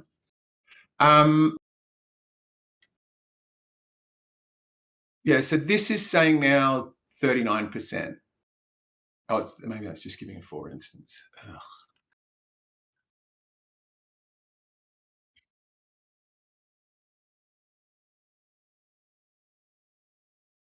Jesus. In 2026, the death rate, the CFR for measles is 0.13%. So that would be 130 Half deaths. a death? No, it's 100 for the numbers that he gave from 1960. That's 130. 130 would be 130 on the bottom versus 11 on the top. And I still strongly disagree with the idea that those red bars actually represent deaths from the vaccine. Those are basically every report of a death that happened within days of a kid being vaccinated. So it's going to include anything. If they got flu and died, if they got most of them are some other within a disease certain and died, if they were already sick and they That's not died, weird. every one of those is going to be in that list. That's not true. Okay, so you have to like have a death report. Most of the death, whenever they say the death is due to this, it's within like a week of having it. And if it was obviously a death from something external that can be shown, then that wouldn't be a death due to the vaccine, obviously. And But most what of the you time, like I have said, what? physicians, healthcare providers are the ones that are reporting these things, not I'm gonna individuals. pull up your study, and I almost guarantee that what you said is not actually the Well, in case. I think they just 2009, pulled bear numbers. They just just pulled look bears at it though. numbers. Just look at it though. In 2019, you have one, right? I think I just moved the screen again from the. Sorry. Boop, boop. There you go. Oh, you want the red bar one? Yeah. There you So go. in 2019, you have one death, red bar reported, right? That's the low. Yeah. So in that case, this just kind of disproves the majority of what you're saying. So if you have 11 deaths in 1 year, what changed in the formulation of that vaccine to allow for one death? You know what I mean? Like the bottom part, you have a death because of infection. The top part, you just have an injection. If you have no ability to create a plateau, you have one death in 2019, right? From the vaccine, is that what you're saying? I'll bet if you look at these, I'll bet if you cross-reference these with actual like flu outbreaks or other things that caused higher than average deaths among kids, I'll bet you find a correlation, and that's kind of my point. But you have one though in 2019 though. Yeah. You know, like if you look, if you have a trend on the bottom, up top there is no trend, so it supports the chaos of the numbers, supports your statement of these are self-reports more than there could be that No, one. these are obviously these are that from healthcare one- providers. Most That one, reports. that one could have been a healthcare provider that year. You know what I mean? The majority of them are healthcare providers. It's pretty extensive paperwork that you have to fill out. You have to give like forms and information on the vaccine and health records and stuff. If we By could the way, find that Taylor's we could find that one of the really quick. things. If we could find that one study, and it's not from a healthcare provider, that would be the ultimate fucking torpedo to your battleship. Okay, find one study or whatever. I want to get in. It's not even a study. It's not even a, let me go real quick. Then you can go. I want to get in. It's not even this. What she's presented. It's not okay. Number one, it's not peer reviewed. Number two, this is a study written by the anti-vax establishment. And number three, I'm looking at it right now. These are just VAERS reports that are linked to the MMR. So now there's no actual case. If people were dying, if the kids were dying of the vaccine, that would be the cause of death. Right? Do you know the CDC uses VAERS? What the fuck like is Peter McCullough is definitely anti-vax establishment. They're just taking cases from VAERS versus death reports. Omni wanted to say something. Anybody else want to get in? Why aren't we letting them get in? Sure, anybody can get in. It's just he was trying to. He said, "I want to say something," and then was asking about my check. I'm not trying to keep anybody out. I don't know if you guys can hear me. Yeah, can you hear me? It's not great, but we can hear you. Yep. Okay. Let me see if I can fix that a little bit. Omnivore. Yeah, that's right. So this little piece of genius here is wonderful. So first off, VAERS is. Does everyone know what VAERS is and why it's terrible for this sort of thing? The Vaccine Adverse Event Reporting System set up by the CDC. I know that's what it stands for, Taylor. Do you know how it works? Yes, people can report adverse events. It's set up by the CDC to test for long-term health effects, to continue on their study of the vaccine efficacy and safety. Okay, enough. Set up by the CDC. I asked you if you knew what it was. Okay, that's not a cue for you to talk for the next 20 seconds.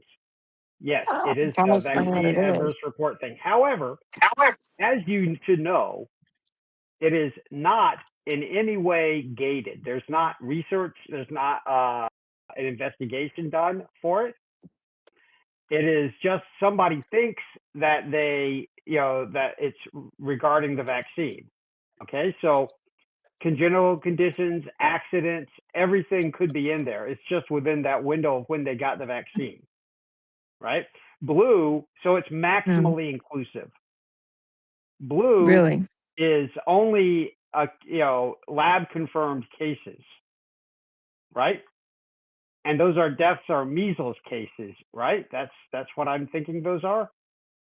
So the reason why blue is tiny is because of the red program.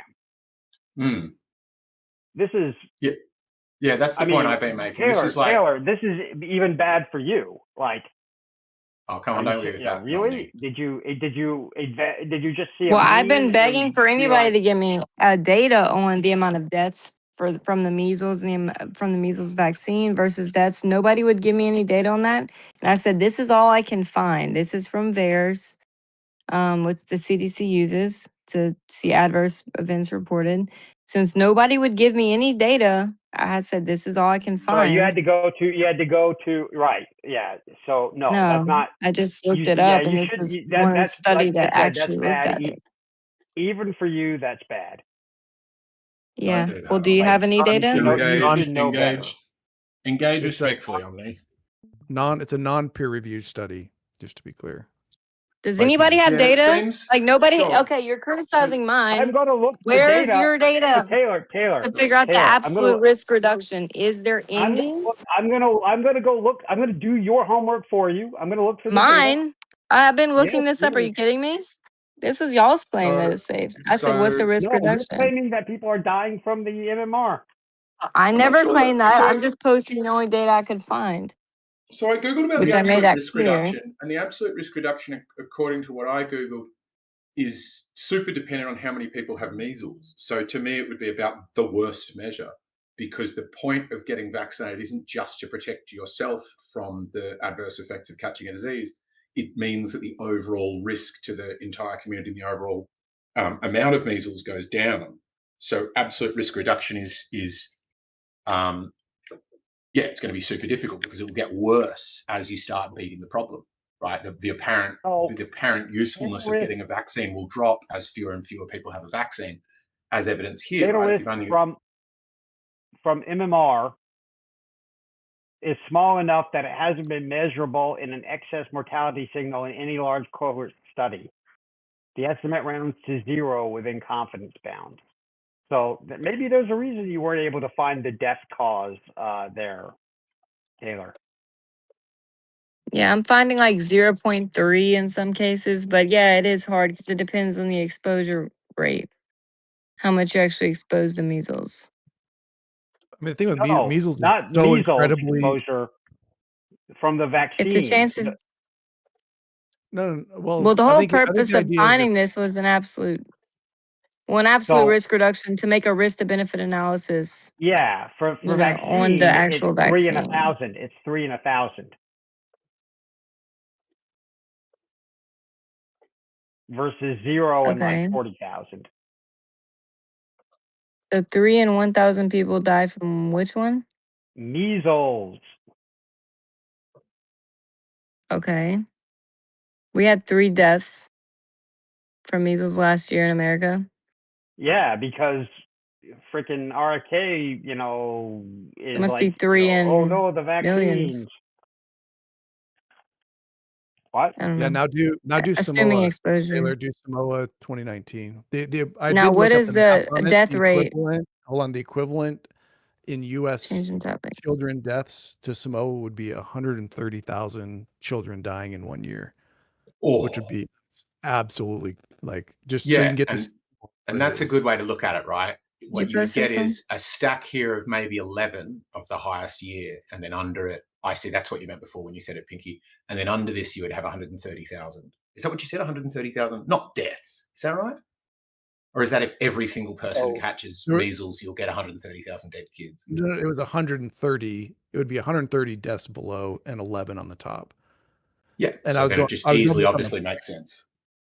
Yeah, this is What was this the is from death rate VAERS. from? I have the VAERS recommendation for health providers. They say you're required to report any adverse event listed by the vaccine manufacturer as a contraindication, or any adverse event listed in, there's a table that's provided. So you are legally required to report those. In addition, CDC encourages you to report any clinically significant adverse event that occurs following a vaccination, even if you are unsure whether a vaccine caused the event. So the CDC to healthcare providers is like, report anything that happens under even if you don't think it's linked. That's the red bars. Even if you don't think it's linked. Correct. Just So like what paperwork do you have to provide the VAERS? Do you get any, or you just write down, I think so? What? You don't have to justify why you think the vaccine caused it. It's just a signaling system. Yes. Which kind of makes sense, right? You go, we're going to make a place where we capture if you don't everything, even cooked, wild claims that have no substantiation, because there could be some truth in them. And then we gather all the data and then we analyze the cases. For somebody, just a second, for somebody who is reading out what it stands for and going into detail about it, I do not He's just insulting me. Know that. Okay, so I'm just. Can I respond? Because 4 people have addressed me. I ain't got but a 2-second question, Taylor. I just want to know if they were still this reporting. Are these reportings still referencing the 27-day or the quick time window? Or you said they're long-term tracking? That's all. I'm sorry. Nothing short, long, everything. Okay, never mind. It's different than, these aren't vaccine study reports. This is just like you went in. You took your kid to the doctor. They're having trouble breathing, and the doctor's like, "Oh, you were vaccinated, X days ago. Let's report it." It says, I can look up the time frame window, but I think it's large. It's like weeks. In fact, in the study that Taylor posted, 50% of the events that of those, the red bars, it was more than a week. It was like under 14 days after being vaccinated. So it's like a kid gets vaccinated, 14 days later has a health event, and that's being logged. Yep. Which kind of makes sense Okay, so because for VAERS, the I'm chance supposed to that... like actually be responding at this point. Go for it. So to report something to VAERS, which I already read earlier, that most of them are reported by healthcare providers. You need patient information, vaccine details, the date, time, location vaccine was given, date, time, death, or adverse event was recognized, the symptom, outcome, any relevant medical test or lab results, if applicable, physician contact information. Sure. Do you have to, though? That's the question. If you're asked for This that, is great. all But the thing on is the that, right, but the VAERS question sheet. is, will they accept your submission if it doesn't include that information? And what we established from theirs is that they will still accept it if you don't have that. They're saying, please give us the lot number of that vaccine. Please give us as much information as you can. But if you don't have it, that doesn't mean we don't take your report or you couldn't make it. We still want you to make that report and we're still going to count it in our stats. That's the meaningful question, not are they asking for it? It's will they accept it without that? Also, parents can report it, and in a world where parents are all, mainlining anti-vax stuff from BitSuit, you can bet a lot of them are reporting it. Okay. A death report requires someone to submit a report indicating the death happened after vaccination. Without that report, VAERS does not count it as a death in the database. So you know that database where they have the numbers? If you don't have the actual data filled out in VAERS or the report, you're not going to have it counted as a death. So deaths Can you show are us that? That's not what you confirmed read. deaths. That's opposite of what you read. Can You you show? Here's Can you give us the the just said link? they had opposite reported of what I read when. right now. You said you What? read it and then you said you read it and then you said the opposite. Read it again. Read what you said. What's the opposite? So I Read know what you what you're just looking said. for. Read what you You want me just to read the read. entire thing again? It was literally 10 seconds. Yes, please. It literally was more than 10 seconds. Okay. So to report a death of VAERS, you generally would need patient information, vaccine details, date, time, location, vaccine was given, the date, time, death, or other adverse events recognized, the symptom outcome, and any medical relevant test or lab results. So let's see. The last thing that you So read. what is required? The report should indicate the patient's death. Death is a serious outcome used in federal adverse event reporting. So, scrolling. A VAERS death report requires someone submits a report indicating the death happened after the vaccination. Without that report, VAERS is not automatically counted as a death in the database. Okay, so all they need for a death report is to report the death and when that it was after vaccine. That's all. That's all that says. So you just said you needed all this other information. All you need is a death report and that it Yeah, was directly relevant. after Both could accident. So you need coexist. like some like Yeah. autopsy to make sure they didn't just die in some car accident. No, They don't, it whenever they doesn't count say it as a that. death.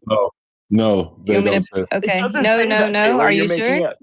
Yeah, you're making that Okay, well, up. here's You a whole bet. page on it. Okay, Okay, good. so I can get you that too, since I'm the one doing the research here, obviously. Y'all should look We're all into. posting links, Taylor. Okay, we'll share. If there's some information that contradicts what I said, please share. It's just the reasoning so far, which is, but it's I disagree with you, Wesley. I think you could say doesn't matter what data you've got, make a submission. But in order for us to include it as a vaccine-related death, we require a base minimum. We still record the other stuff, but we might exclude it from some of our things. I'm not finding anything that suggests that. What I've found is the only thing they will knowingly exclude is fraudulent submissions. But that's the real test, right? Minimum reliability threshold. There is no required threshold of proof or reliability of the standard submission to be entered into the public data set. Reports may contain complete, inaccurate, coincidental, or unverifiable details. That appears to be from VAERS. I just went to VAERS, went to their submit an event, walked through that, and I got to the part where it said patient died.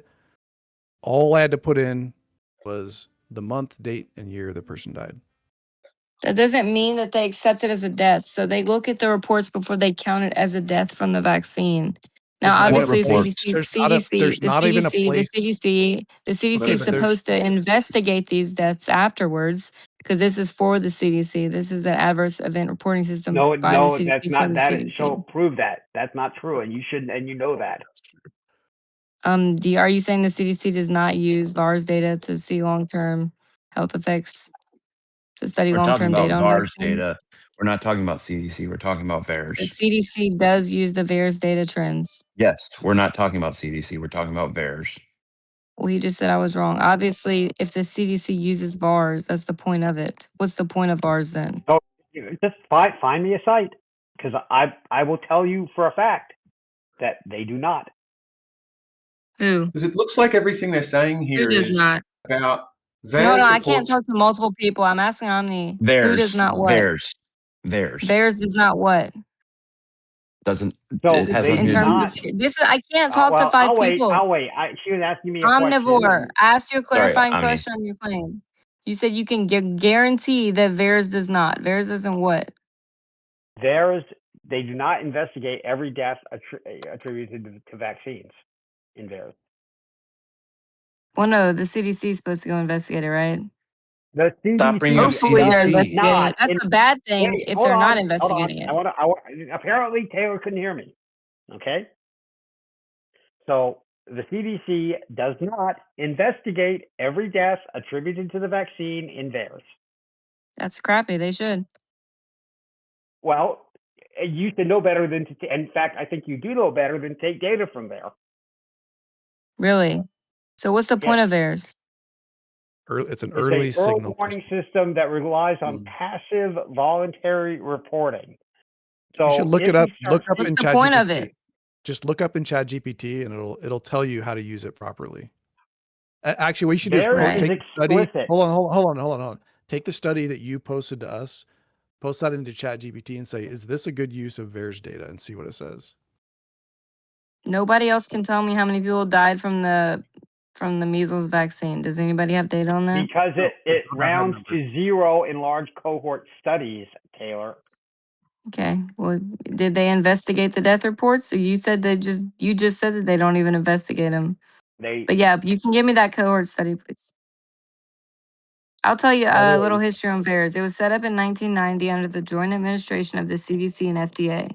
Its purpose is to collect reports of suspected adverse events after the U.S. licensed vaccines so safety problems can be detected early. So that's what we're saying. Like, it will accept really messy, bad data because hidden. That's not what I just said. But that's what I'm saying. I just gave you the history of it. So I don't know the history. Why don't you? When it was established, I cannot see. I just said it. Yeah. What's the relevance of when it was founded? I have a suggestion. It was founded in 1990 in joint administration of CDC and FDA to collect reports of suspected adverse events after the U.S. licensed vaccine, so safety problems can be detected early. I just don't. No, the question isn't when was it set up. The question is what's the relevance of the date that it was founded. Surely the question we're asking here is what is the accuracy of their data, not were they started in the 90s or not. I'm just giving you the purpose of VARS. So I have a suggestion, Taylor. Why don't you've been told that VAERS is no good for the thing you want to use it for. No good. Okay. Apparently you don't believe that. Why don't you go no good for what? What? What's it no good for? It's supposed to be an early warning system. Taylor, shut up. It's no good for proving that the vaccines caused a ton of deaths. That's what you want it to say, and it's not good for that. Know? It really is not a good tool for saying that, and I can't figure out if you just didn't know this because this is the first time you're hearing now it's just about ad homs. Do y'all allow this? I'm not ad homing you, Taylor. All you're doing is insulting at this point. I believed, you have no history to this conversation because I was asking for the deaths from the measles cases and I couldn't get any. So I said, I'm just going to look it up and find deaths from the measles cases. Nobody's providing any. or if you, There's no need to do if, this. and this is all new to you, Why is he or allowed to if do this something in else here? is going on where I'm like, already having you to talk to have so many heard this people, and stuff Omni's just before, but allowed you to figured maybe just we trash me. hadn't. But He has no history on why I'm whatever the even case is, mentioning this stuff. whatever the case is, why don't you See? go Nobody's and gonna look up stop him. and see Nobody's gonna how mute those him. reports are created and investigated? Omni, tap the brakes, mate. It's steamrolling a bit. Can you Yeah. prove Well, that? she's not gonna let me talk. It would have been shorter. Dude, you're not even adding any substance. You're just saying how I'm incompetent.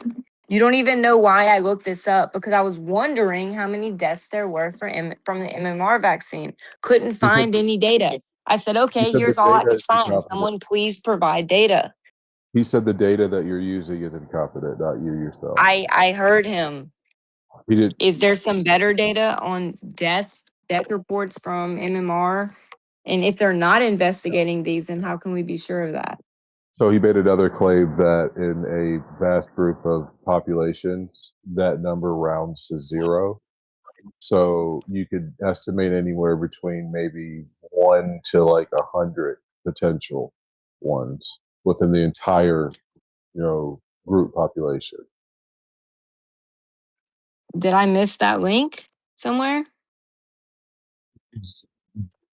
I don't know. I mean, if that's from a paper, I think that's what she's requesting. Yeah, I'll go and look for it. It's the analysis of papers. So, but let me point something out. I'm sure she wants a paper. Okay, Taylor always wants a paper, and for somebody else that would be fair. Taylor, your ability to deal with papers is almost singularly bad. So y'all just allow him to trash me like this?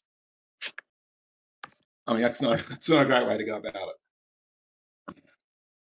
Then provide any data. What are we supposed to go off of? A YouTube video, Omni? But so it sounds like you've gone back to the overall thing, Taylor, about this graph you've got of the overall deaths versus vaccine things. I've tried to challenge why I never said that this was like some like definitive. It's absolutely correct. I said I can't find data on the amount of deaths from measles. This is all I can find. Right, but does anyone else have data? But let me make the point. So quit acting like I'm using this as like some hard evidence. I'm not. I'm just trying to make a point. Do you get the challenge that me, Pinky, and others have had for why looking at these red lines versus these blue lines is not a reasonable comparison? Do you understand that? Because that rebuttal? that you don't need to. Everybody can. No. What? No. You don't need to agree with it, but I think it's incumbent to understand what the objection is. And the objection isn't just about the VARS data. That is one of Pinky's points. But the overarching point is these red numbers would be far, far higher if we weren't vaccinating. And that's a vaccine. Sorry, these blue bars would be far, far bigger if the vaccines didn't work exist. Or weren't getting vaccinated, or people weren't getting vaccinated. So to say, to compare the number on the bottom to the number on the top is unfair to the vaccines. Do you understand why we're saying that? Do you understand the sort of logic behind it? That this is a bad test? Yeah, but if you have better data, then provide it. I said this is all I could find. But yes, I hear your feedback. But why would you even try to find bad data? Find some data on the death rates. I don't know what to say. I said this is all I could find. Now I get hounded for trying to provide some data because there is none. Sure. Well, I've got loads. It's all over my screen. How can we come to a risk to benefit analysis if there's no data on the death rates from the vaccines? I just said this is all I can find. Hold on. Then So I'd be happy to check it out. To the third guy talking. Based upon the data that you're presenting, this outcome that you're asking for, a higher death of the blue bars compared to the red bars, right? That's what that would be the outcome you're looking for. You could probably find that. I'm not looking for. I'm just looking for the actual data of the death rates. If you're looking into data, you should have some sort of hypothesis before you look into it. Y'all are the ones claiming it's safe. I'm trying to get the risk to benefit analysis, but how can I with no data? That would be the risk. What I just described to you was the risk benefit analysis. Which is what? One other way the Odds CDC versus uses this might help, I don't know, but if you look at the way that they use VAERS and in general is they're looking at background rates. So like what are the odds? You could say, okay, for kids under 10 years old, what are the odds that any kid in the United States, random kid, is going to die 14 days from right now of any cause, right? So you look at that rate, and that basically tells you that's kind of like that's just your random signal rate. And then when things like this come in, like VAERS, where you're tallying up death report rates against a given event, you can then use that to look at what the background rate is. And VAERS does tend to be underreported. I think it's probably better now that there's more vaccine awareness or whatever. But the background rate for kids under 10 dying period in the next 14 days, 42 of them will die in a year. So 42 in other words, die in a year, and 14 days of the year. So some of those red ones you're saying would be kids dying anyway. That's correct. The point you're making, right? That's what I think they look at that number and they're like, and they crunch it and they just say this looks like background rate. Well, but it also could be the case where you get a kid who might have survived, right, and they're immunocompromised, mum and dad might not know yet, or whatever it might be the case, and they've got some other condition, and then getting the vaccine, particularly with the adjuvants that are meant to like stir up the immune system, right? They're meant to sort of make it think it's been infected, and that's often, I think, why people get fevers and feel really awful after they get vaccinated, right? And so I think you could say even that by itself could be a risk where, I've heard healthcare professionals say this, and I super agree, which is absolutely get your kids vaccinated, but not when they're already sick. If they've got anything else going on, just put it off, come back another month. What do you think of that?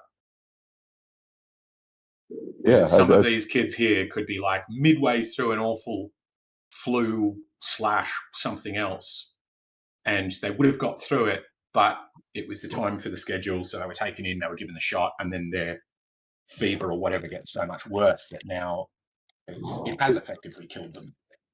If you think about it, right, the efficacy of vaccines have to be so much higher because you're giving them to quote unquote healthy people. And most adverse effects are from people who have weakened systems in some form or fashion. So the largest estimate, I'll get the paper link, McNeil et al. 2016, confirmed that across 25 million doses, all vaccines, not just MMR, you have a vaccine rate of death of 1.31 per million doses. that's ridiculously high. 1.31 per million? Oh no, I thought you said percent. I'm sorry. No, 1.31 per million. Oh, I thought you. I literally thought you said percent. No. Well, that's a essential rounding error, like you were saying. Yep. And similar to the background radiation, the way that the reports are gathered, associating those deaths to a vaccine, the MMR one, you could do that, but like I said, I think that just with the data that was presented, I mean, I don't know what the infectivity rate of this thing is really high, but the death rate for like these things are in like the double digits, right? Like 10, 15%. What? Measles. It's 3 deaths in America last year. 3 deaths 3 per deaths. 1,000 cases. I saw 3 deaths, but maybe that's not right. Like historically, Where'd you get the per 1,000? like these things have killed billions of people. I forget which one rubella is, but I think they used to call it the German measles or some shit. But there were 3 deaths, not per 1,000. Where are you getting per thousand, Omni? Just throw that out there or something? Yes, yes. That is apparently the death rate for measles. It says there are 3 measles deaths in 2025. No deaths have been reported in 2026. Okay. So where are you getting the per thousand? Because that'd be a lot more. So Copilot says approximately 1 to 2 children die per 1,000 who contract the measles, with most deaths occurring under 5 years old. So I said 3. Copilot says 2. 1 3 to per 2. thousand if they contract it. What I found was 1.3. Not everybody contracted it. I looked it up earlier. Found 1.3 per thousand. That's CFR, Taylor. If they it's contract it's confirmed. It's What do you mean if CFR. they contract it? What do you think that means? Not It everybody means they got- contracted measles. So in the It's United States, there CFR. were 3 deaths total in 2025. Mm-hmm. Yep, and the You- CFR was 1.3 per thousand. Okay. Do you Is that the do you fatality think- rate? That's case What do you fatality think dying from the measles means? Case fatality rate. So what's the fatality rate across the whole U.S. population? Dying from the measles means you got the measles and it killed you. The total fatality rate for that year is 3 divided by 330 million. No, well, yeah, but I mean, those 3 were all Nobody does kids. that. It's like a Yeah. You could do a similar thing with the rate of death for dying of a vaccine. By the way, it's the same. Well, it's the infectivity aspect of it, of these diseases, that they spread so fast, quickly, to where you're going to have, like if there's 50 million kids, all 50 million kids could get infected, and adults that aren't, that are immunocompromised and shit like that. So it's just like Measles is incredibly contagious. I think it's like the most or one of the most contagious diseases known to man. But that's the thing. It's like, so even if you have a death rate of 1.3, like the fact that it's so infectious, that's going to be in the tens of thousands, if not, potentially with overcaring and glutting of the healthcare system and shit like that. Way higher for something that's preventable. I mean, we went down this whole diatribe just to avoid the question of, is the MMR vaccine ethical? There's still no answers towards that. It's just more, give me a paper, give me data, instead of making an actual position. Well, why do we need vaccines for something that has a 0.000000009% chance of killing you? But does it have a 0.000% chance of killing you because there isn't pandemics and you don't catch it anymore? Or if we stop vaccinating, would suddenly lots of people catch it?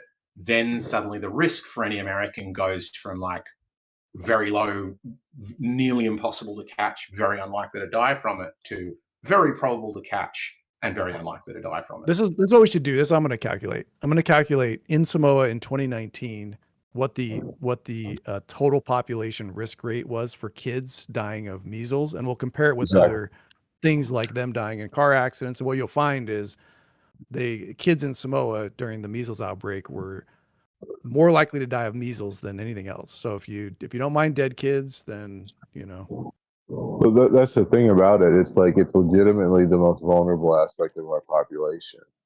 And like I said, we're specific.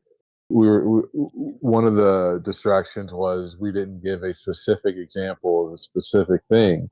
We gave ingredients, we gave everything, but there's no answer. So I kind of agree with Omnivore, in like, one side presents data that the other side now wants us to prove, and off of the data that the other side presents, we can just show you the correlation and basically show it's crap data. But based upon your crap data, this argument is the actual, relevance of a weighing of the scenario. Like, I guess, I don't know.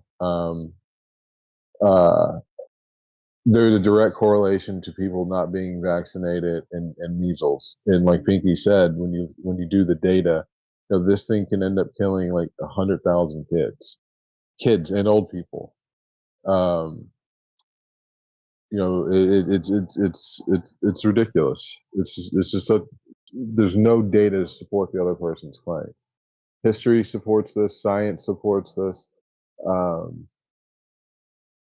It's just vaccines bad because COVID. RFK supports it too now. We learned, which is interesting. Yeah, that's where it started. Yeah, but people get COVID and measles when they have the vaccine, though, right? So it's not really effective. People don't get. I don't know what you're talking about. People. 5%. This is true. 5% people vaccinated against measles. There's still a 5% chance of a breakthrough infection after two doses. That was the first slide that we showed today. But that doesn't matter. That's baked into the herd immunity. It's not a great argument. Exactly. If everyone's vaccinated, then that 5% is highly unlikely to ever emerge. The ability to infect you to have that 5% be a factor won't emerge.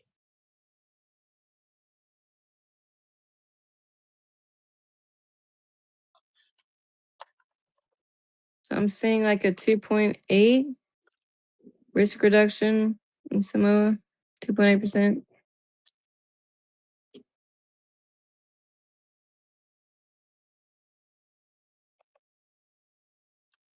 Anybody find anything How do you else? calculate that for kids? I just looked up the absolute risk reduction of Samoan people taking the measles vaccine.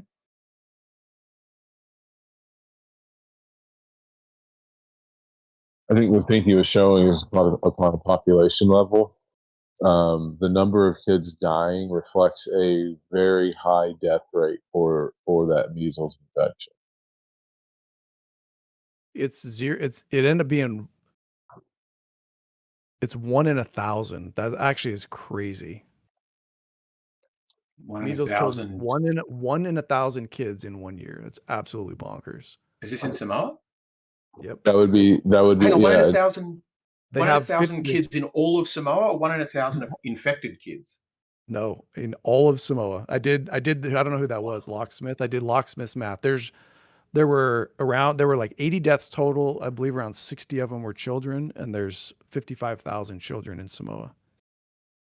So I'm telling you, like, it was like the number, when you hear the numbers, you're like, oh, 50 kids died. You don't realize like how, like, it was crazy. Wait, what? You threw out a bunch of like different values. You said there was 80, so 80 or 50 or 80 kids died, and how many kids 80 were there total in Samoa? 80 total deaths, and measles kills kids more than adults. There was around 50, I think it might have been higher, like 63 children died in Samoa from measles in 2019. You with me so far on that? And there's 55,000 children in Samoa under 10. Oh, okay. Do you have what the vaccination rates were for those children or no? It was low. They'd had something a few years prior where 2 kids died because there was a improper mixture of the MMR vaccine. And so their rates dropped to like 20-30% or something. Okay, so at 20 or 30%, still 1 in 1,000 kids died. Yeah. Let me Sounds get like the that's the 30%. start of all the spread of all this sickness, injecting people 20-30% of the population. The deaths with in random America, it's like 80% were not, 86% were not vaccinated. Smith's argument is that decreasing the vaccination rate from like 95 to 30, that caused this outbreak. That's good. I don't think that works out.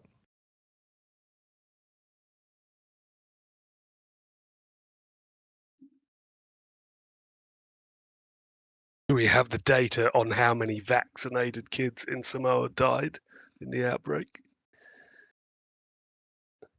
We'll see if I can find it. My guess is it was around 5%.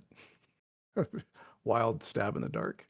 5 to 2. Well, no, it says the 7 to 2. before the outbreak, it was 31% for first dose and 13% for second dose in 2018. Dang, pretty good memory I got. Really? Yeah, that was really good. Still ticking. Woo.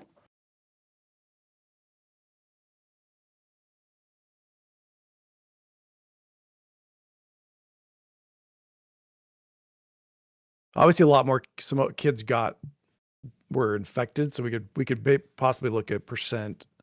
I think it's going to be a hard signal in like 50 deaths, but we could look at infections. Do you know what it is in the U.S. currently, Pinky? It's still high. Vaccine vaccinated? uptake's still high. I think it's still in mid. I think 95 is the herd rate, but I think there are some places, like if you get places that have heavy anti-vax, you're seeing there are places that are like in the high 80s. That's the lowest. Yeah, there's nowhere that's close I to don't see 30%. anybody breaking down When an the island deaths has the worst in Samoa potential of from life. vaccinated versus unvaccinated, though. I'll So it's look really at it right hard now. to an do. island. But fortunately, we have a head of our health in the government that is helping everybody know that they should get vaccinated for measles. So we can all be thankful for that. Make America healthy again. You got islands of people that don't get vaccinated and they've never been sick. And then you got a bunch of They've never sickly been sick. retard fucking 20-year-olds running around having heart attacks like LeBron's son. But over on the island, you got 90-year-old dudes with the good teeth. What are you talking about? Yeah, How good do you question. get good teeth at 90? You tell me how you have good teeth at 90-something. All right. Good point, Demo. That's enough. No, you never had a point, you fucking retard, middle midget, fucking dumb fuck. You ADD eating fuck. They eat much He's healthier. been triggered. I think it's been a rough few days for Democ. I don't know. Sometimes he's Jeez, what happened to chill, your but moderation still- abilities, Sage? Democh, cut the slurs. Islands don't settle vaccination rates. We're talking about America Samoa, and he brings up islands. So good.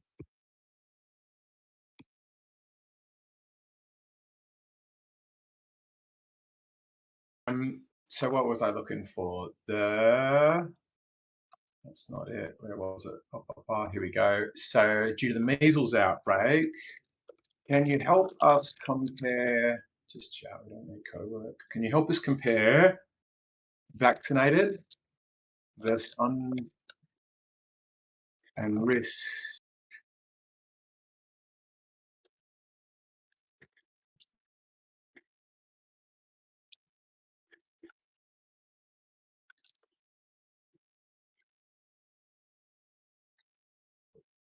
Right.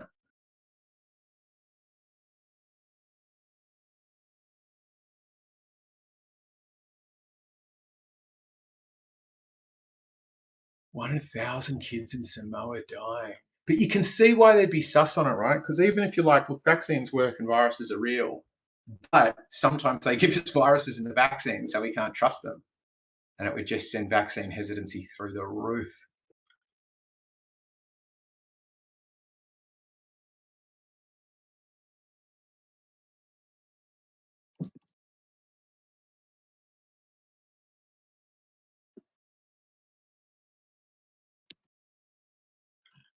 All right, Claude's chugging away at answering that question for us. I was just going to ask what your go-to. I use I Claude find a lot. I use Cursor, which has Grok 4. So sometimes if Claude's like taking too long, Grok seems to be a little bit faster. Yeah, Grok's faster. Claude's like my best for truth telling. I usually lean to Perplexity, but I've got a Claude subscription. But I think Perplexity is good because that was always their main thing from the start. Was like, we will seek data rather than just answer from the LLM, and we'll seek good data. Whereas I often have to go back through these and be like, some of them are great, like WHO, great source. But it's not that uncommon. No, this one's better, but Gemini, sometimes its source will be like a website. You're like, is this even a government website? No, it's some bloke's website. He links to the study, and you're just going to believe what he says about it.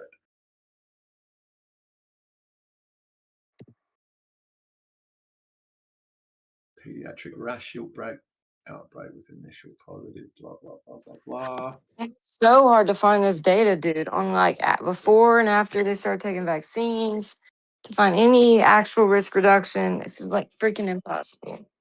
Well, we found lots here, Like like the Danish cohort study and the US study of 2.5 million people, I think is pretty good. Like it depends what kind of data you're looking for. If you're looking for comparing unvaccinated groups, obviously we can't do that in a controlled way.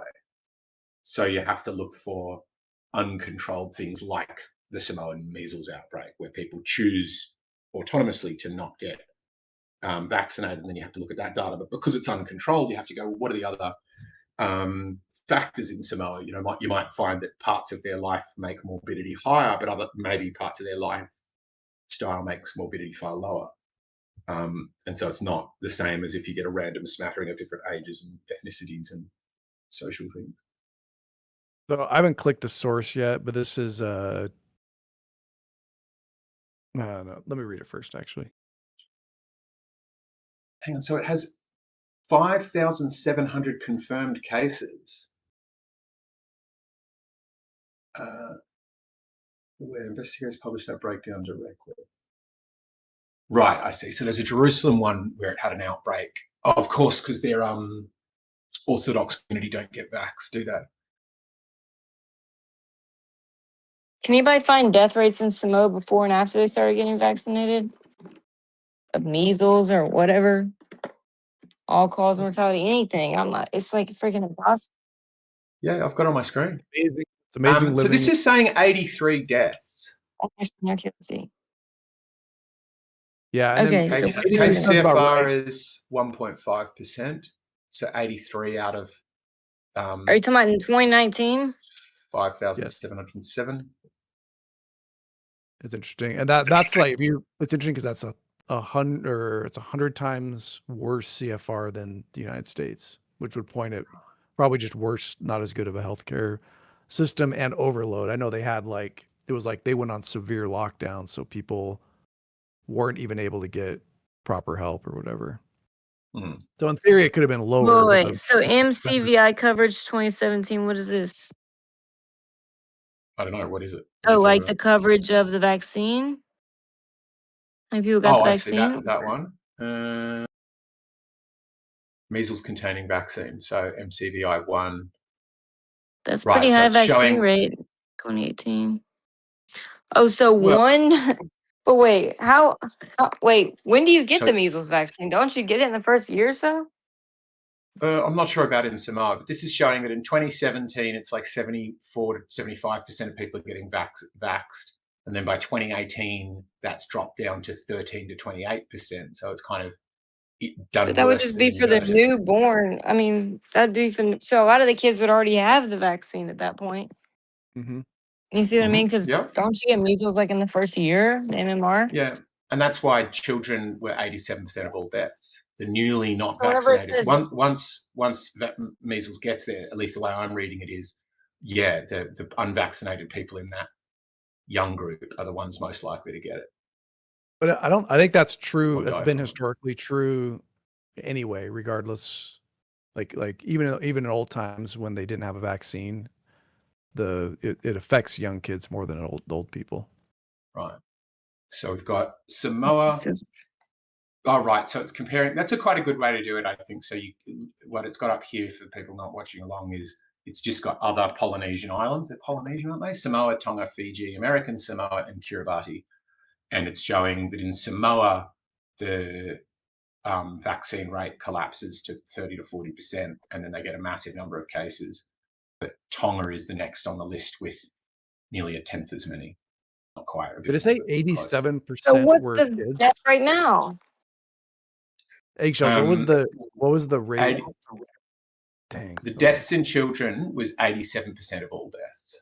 So I keep saying 60. That's more like 70. That's like close to 75, right? It's 87% of 83. Yeah. 72. It is dodgy. So I'm not. Now what's the death rate? Even more. That's even higher than 1 in 1,000.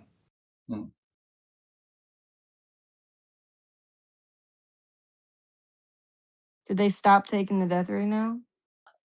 Well, the death rate I'm for just going measles is pretty close to 0 now in Samoa.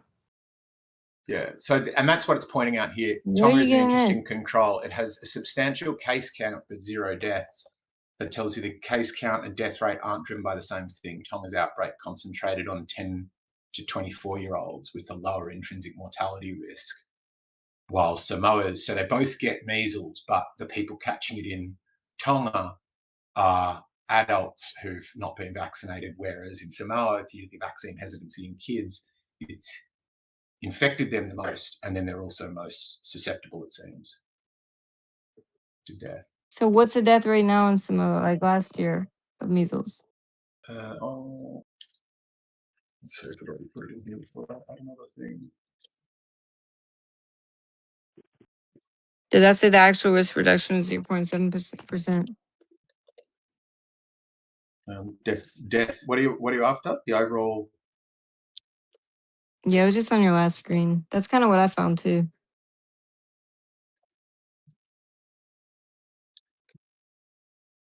Do you mean the death rate of like all-cause mortality, or? I think she's just saying measles deaths since 2019. Right. Okay. No, like the actual risk reduction. I'm pretty sure it's 0. Like, I don't think they've had. Maybe they've had. Right, and this is what it's saying. So framework 3, it's saying here is about the, like you said, the health system gets overloaded and it's a lot of infants.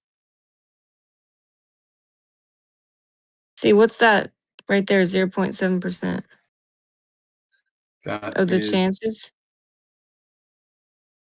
Right, individual level relative risk from established vaccine efficacy. Since Samoa's own case level breakdown isn't publicly tabulated, the standard approach is to apply well-replicated MMR vaccine efficacy estimates to model it.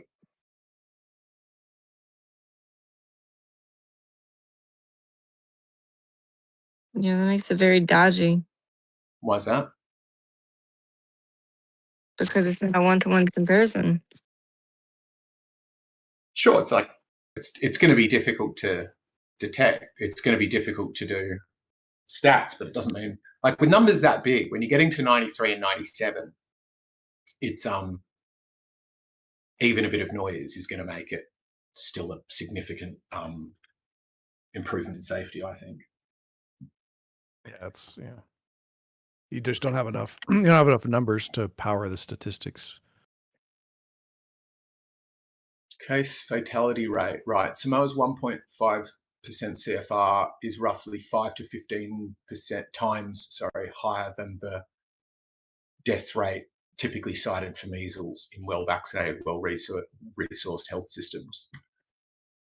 Yeah. So earlier in the U.S., I told you 0.13. I think Omni said between 0.1 and 0.2, so that checks out.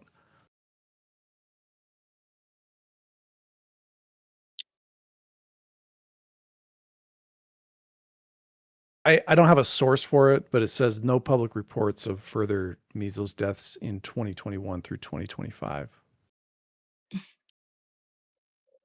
But they still don't have a 100% vaccination rate. Nope, they just have enough for herd immunity.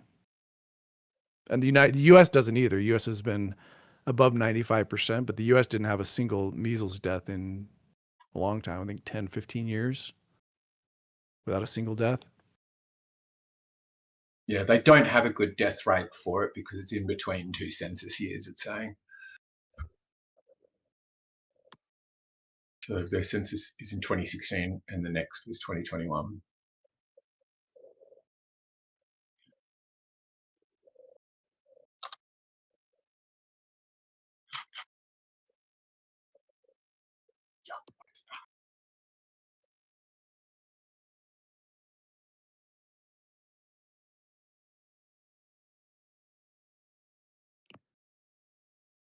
So, worth getting vaccinated? That's what the data says. What about if you compare it to like diseases like, what am I trying to say? Flu. Do you guys get the flu vaccine? I do. I don't.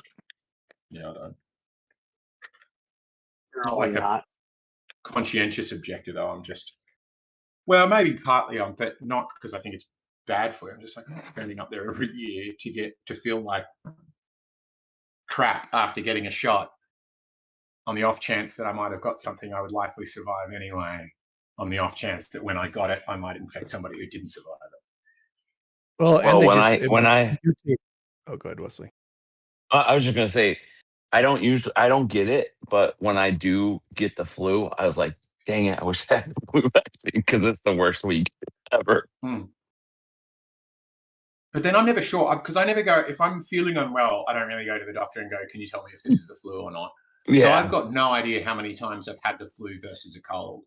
And I do remember hearing one stat that they said when they do blood tests to see if you've got virus antibodies, some colossal case of the ordinary public identifying that what they have is the flu, some staggeringly small number actually have it. Ah, interesting. Like they just call it the flu because they feel awful. And because I wouldn't know how to tell it from an ordinary cold. Is there something special? Or the flu does feel a lot worse than the cold. That's the thing. Yeah, that's what I mean. It's just the cold, but worse. And that's what I mean is then if I feel like I've got a bad cold, I will just call it the flu. Yeah. Yeah, and it goes on for like over a week. That's and they're just, I mean, they're doing educated guesses of what strains to give you to. So if they get it wrong, then so the risk versus benefit is a lot different than like a measles because it's after the measles, but the flu virus isn't going to get every flu that you might be exposed to.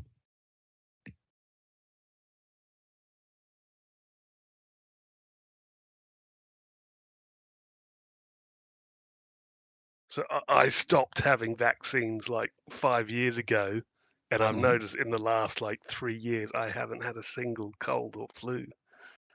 I do have no life, but last year I flew to America on airplanes, and Australia and New Zealand, never got sick once.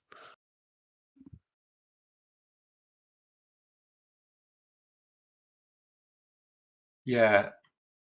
It is weird because I used to get like at least some kind of cold once or twice a year before that, or more. But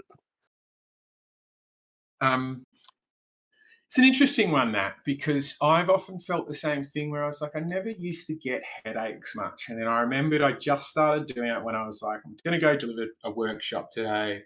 I need to be on form, and cracking jokes and having a headache won't help with that. So I'll just take a Panadol, which is your version of Tylenol. And I swear it could be just psychosomatic. I think that there's a good chance it is. But I suddenly felt like then I just had pounding headaches more often and needed it more often. And I've often, this is a sort of conspiracy theorist in me, often wondered that is about many medications. If imagine a meeting in a boardroom at Pfizer or something where some engineer comes in and goes, great, so we've got a medication and it definitely gets rid of X. I go, okay, what else? Well, it's just this Runkle that actually if you start taking with any frequency, it actually increases the likelihood of getting that same thing. So obviously, ethically we shouldn't release it. And then looking around at all these directors on the board being like, well, hang on there, pump the brakes. Let's just have a chat about that. Maybe it'd be good for profit if people had more headaches. I mean, that's like freaking like chapstick. You know what I mean? Like if you ever, great example. Like, I never use chapstick, but like there was like, because you use it and then like your lips get worse. Like it makes your lips worse. And the other great example of that is, I forget the name of it, but these things that people use so they can breathe through their nose. And I swear, if you want to get good at breathing through your nose, it's super simple. Just do mouth breathing, like stop mouth breathing the rest of the time, you'll be fine. But I've heard of these stories where people start on it and then they need it, their airways collapse again. So they're just going through, bottles of this stuff a day so they can breathe. But yeah, chapstick's one of them. What else is there? It's like those commercials that you hear, at least in the US, where they tell you like, this is to cure your eczema. And then as a side effect, it's one of the potential side effects is worse eczema. Yeah. It's kind of funny. Or I used to get somewhat well, it didn't bother me at all, but I would get red eyes quite a bit, where it would just I would just be a 15-year-old wandering around looking like I'm stoned quite a bit. And Mum was like, "Oh, I'm not sure. It could be an indication of something else. So let's take you to an allergist." So I go to an allergist, and he does a whole bunch of tests on me. I don't know if anybody else has had them done, but it's like a skin reaction test where he just like dips something in a little bit of oil that might have horse sebum or whatever in it, or a bit of tomato, or a bit of this, or a bit of that, and he just goes prick, prick, prick, prick, prick, and gives you a whole bunch of these little pricks and a bunch of needles and all of these things. Kept going back to him for like 6 months. Every time I get a bunch more needles in a big grid on my arm or somewhere. And then he's like, "Here's this list of things you're allergic to." And it was like 2 A4 pages long. And I'm a Australian who grew up on a cattle farm. As a result, eat a lot of red meat, go mustering cattle, all that stuff. And the list is like horses, red meat, dairy products, dogs, grass, all dairy products. I was like, that's my whole life. You just wrote down all the things I did and said I was allergic to them. This is obviously bullshit. So I was dead certain it's nonsense. Next time I go to the farm to help out, just can't survive. Just could not exist around horses after that. Dogs were a bit of an issue. Cats were a nightmare. And it got really, really bad. So I pretty much gave up horse riding and went back to it. I was like, I feel like that made me allergic. I went, "Oh, yeah, that's part of the process." That's hilarious. Yeah. And then I was like, "So what's the treatment?" And he goes, "Well, I'm giving you these drops that you put under your tongue. And that will make the allergy go away." I was like, "All right, what are the drops?" He said, "Well, it's exposure therapy. We're just going to expose you to the things that you tested allergic to. And then as you have more and more of that, you'll get less allergic." I was like, "So wasn't I already doing that by riding horses and eating meat? Like, what's the advantage here?" It Yeah, just that's seemed like such a drinking. It's like drinking milk. Like I could drink milk. I would pound milk as a kid, but now like my insides just go crazy. But I was like, but if I drank so much of it, wouldn't my body be used to it? Mm. Yeah. So of the normies, do any of you mistrust the medical system? Like, would you put it past Pfizer to deliberately release a disease, or maybe a small one like we're talking about, give somebody a problem that they can fix, even if it's just a minor one like chapped lips? No, I mean, I think that board meeting question that you raised up, I think they're dealing with that every day. And like Purdue Pharma, they had what was the stuff that people got addicted on, whatever. They know that it's AVT. there. They think no, what do they call it in the US? Oxytocin. Yeah, oxytocin, right. So Oxy is just doing it over the counter now. Now it's a controlled substance, but yeah, they knew Not people were getting oxytocin. addicted to it. You mean oxycodone? Cotton. Yeah, Oxycontin. yeah. Or codone or contin. Yeah. I mean, it's just heroin. Yeah, is, codeine, yeah. Oxytocin. Well, yeah, is because just everybody in Yeah. West Virginia, like that had aches and pains from the coal mines, got hooked on this stuff, and so they made a movie about it, like a documentary about how shady. Have you seen that thing? Yeah, it's crazy. The problem is it happens. We know it's happening. We know what's going to happen again. The problem is picking which one it is, right? It's like it's guessing the lottery numbers. You could say all of them are bad, and one turns up that they were being evil about this one particular drug, but that doesn't vindicate you that all the 99% of the drugs that are helpful, are a conspiracy. So that's my problem. I'm sure it's happening, but I'm not willing to pick out the one that I think it's happening on. Yeah, that's the thing I think is interesting about conspiracy theories is I think the rational position to hold is they probably do exist, but the chance that I would detect or predict them from the outside is low. Yep. Like that. And that really convinced me a lot when I was teetering. Somebody was saying, the conspiracy theorists are right and they're always wrong. something is rotten. The people in power don't appear to be working in your interests. There are false flag attacks, but they're almost always wrong about what the interests are, what's actually happening, what is the false flag attack. The other thing I like to point out is I can't think of a case where a conspiracy was actually uncovered by the conspiracy theorists. They learn about them with everybody else. You know what I mean? So, and they're usually barking about a different conspiracy when the true one drops. Man, we knew it all along. Okay, Tuskegee syphilis study is saying it. Project MK Ultra and Watergate is giving 3 examples of. Yeah, but who broke those? Yeah, that's what I'm trying to say. It might have not fully understood the question. I'm going to do that as a. Yeah, well, it says occasionally pointed to historical wrongdoing.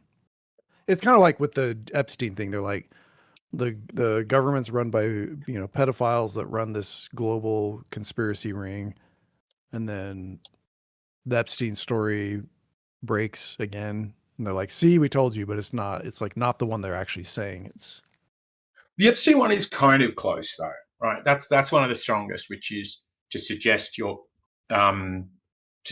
country is run by a cabal of, like, the elites are there and they don't have your interests at heart, and they're in fact a group of pedophiles who are coordinating and cooperating outside of your interests, is somewhat right, but not the pizza shop.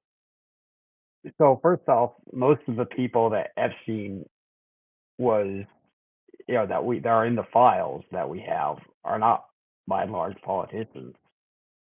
The idea that some elites are doing bad things and rich people are getting away with it, that's not conspiracy theory, and that's also not the claim.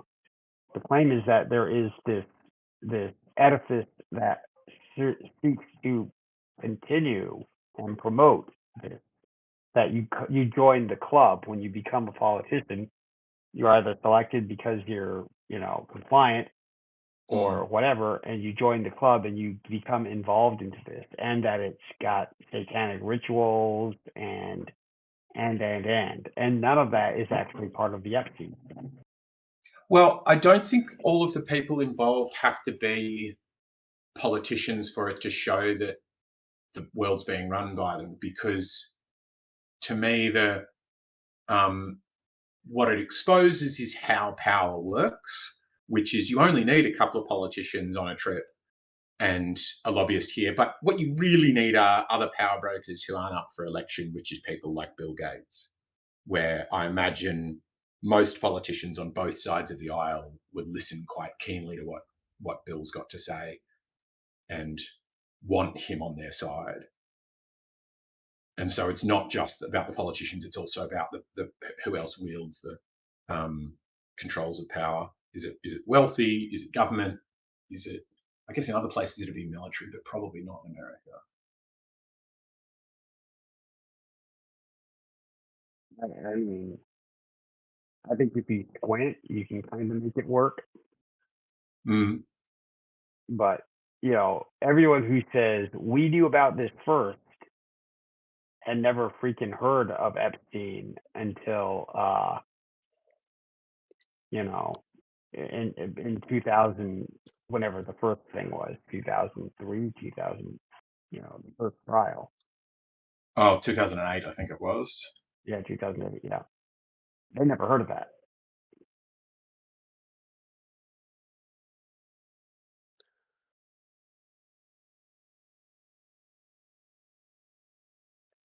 Have you heard of the Vioxx scandal? That one is pretty shocking. That's basically a COVID level conspiracy. So basically, Merck made a pill called Vioxx. That was like a blood pressure pill or something. And in their trials, they spotted that it was causing heart attacks, and they completely fabricated the data to remove those side effects to then show the data to the FDA, and it's confirmed to have killed like 30,000 people. So like they knowingly did that. Like there was a board meeting where people, did that, covered it up.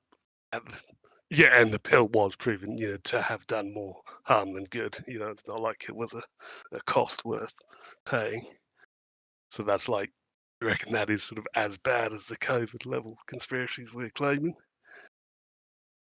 Well, I just watched a movie on a plane recently. It's a little bit older, but the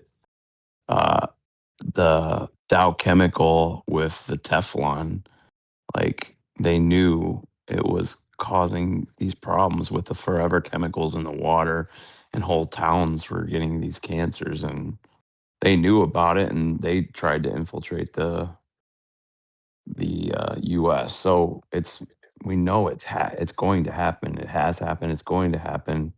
The problem is thinking that you can pick the right one is just it's hard when that happens because it proves that the conspiracy theorists were right, but they got 1 out of 99. So how useful is that?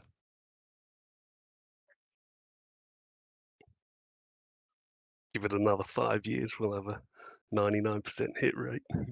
Well, there's also the case of the Pfizer releasing, causing a different massive, wasn't it in Poland? They sent, sounds like it was similar to what's claimed to have happened in Samoa, but they sent out batches of vaccine, and I don't think it was just not effectively deactivated. I think it was vials of live virus that they were meant to use at the start of the process. And they just, rather than doing any deactivation, just straight away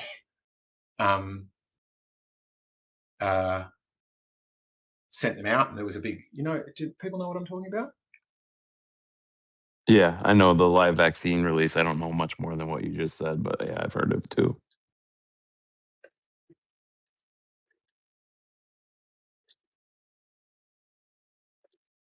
And that's a really sus one, right? Where, you can go, oh, oopsie daisy, we'll fire that lab technician. It's just an accident. Anyway, carry on. Do you need some vaccines now? Or another one that I think is a good indication, which is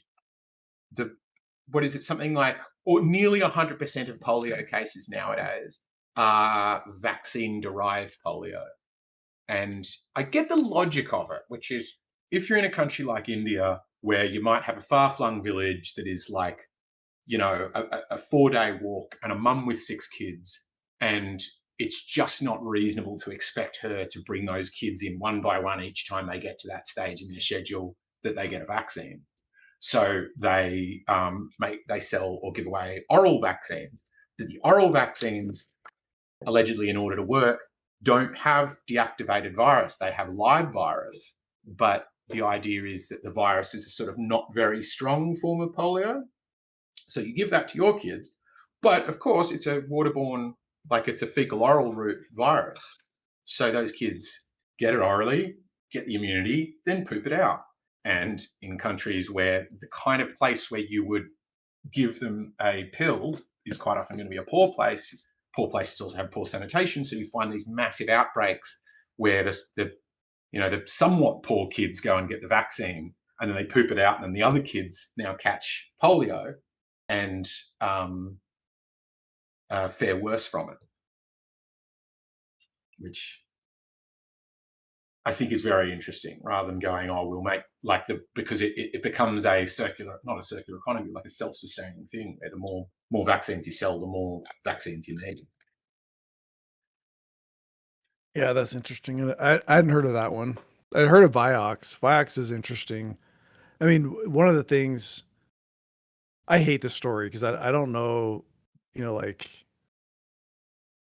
don't know how you would prevent it if, I don't know. I mean, I'm sure there are ways to prevent it, and in part of it, having a for-profit healthcare system. I mean, I can see that on the one hand, it's like it provides the incentives for companies to do these big risk things that help people. But then you got companies that are, like $1 billion into drug development, and then they get this bad news at the last second. You're asking for people to make bad choices. But with this one in particular, it's funny because I'm curious, Merck, who's the company that that did this Vioxx abomination also created ivermectin. Mm. So how do you feel about that, Scotsman? But they're the ones that tried to trash it, tell people not you, and then someone pointed out on their premises or one of the universities there's a whole plaque dedicated to how good ivermectin is. But no, Merck was against ivermectin for Yeah, COVID. but like, yes, I agree. I know they spoke out against it, but you know, like, how do you resolve the fact that the company that killed a bunch of people and had a $4.5 billion class action suit also created they did create ivermectin, right? Did they invent it or just manufacture it? No, they were the original patent holder for it. Okay.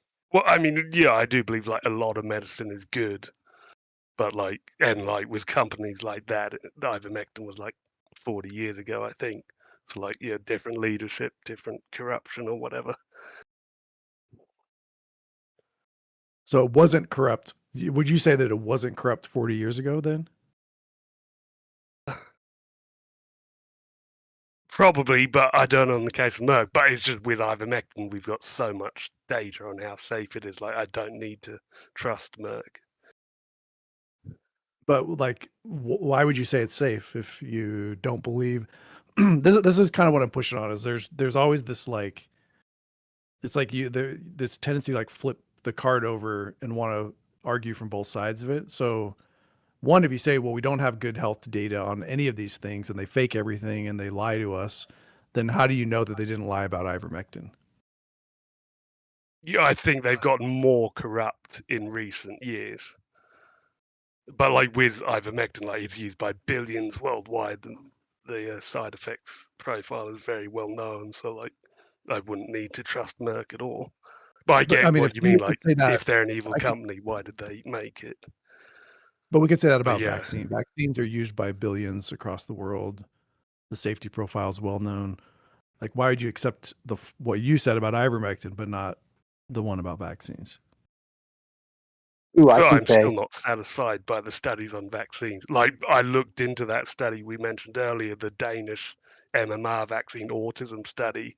I looked through it, and the unvaccinated group they used still had other vaccines. They just didn't have the MMR vac. So if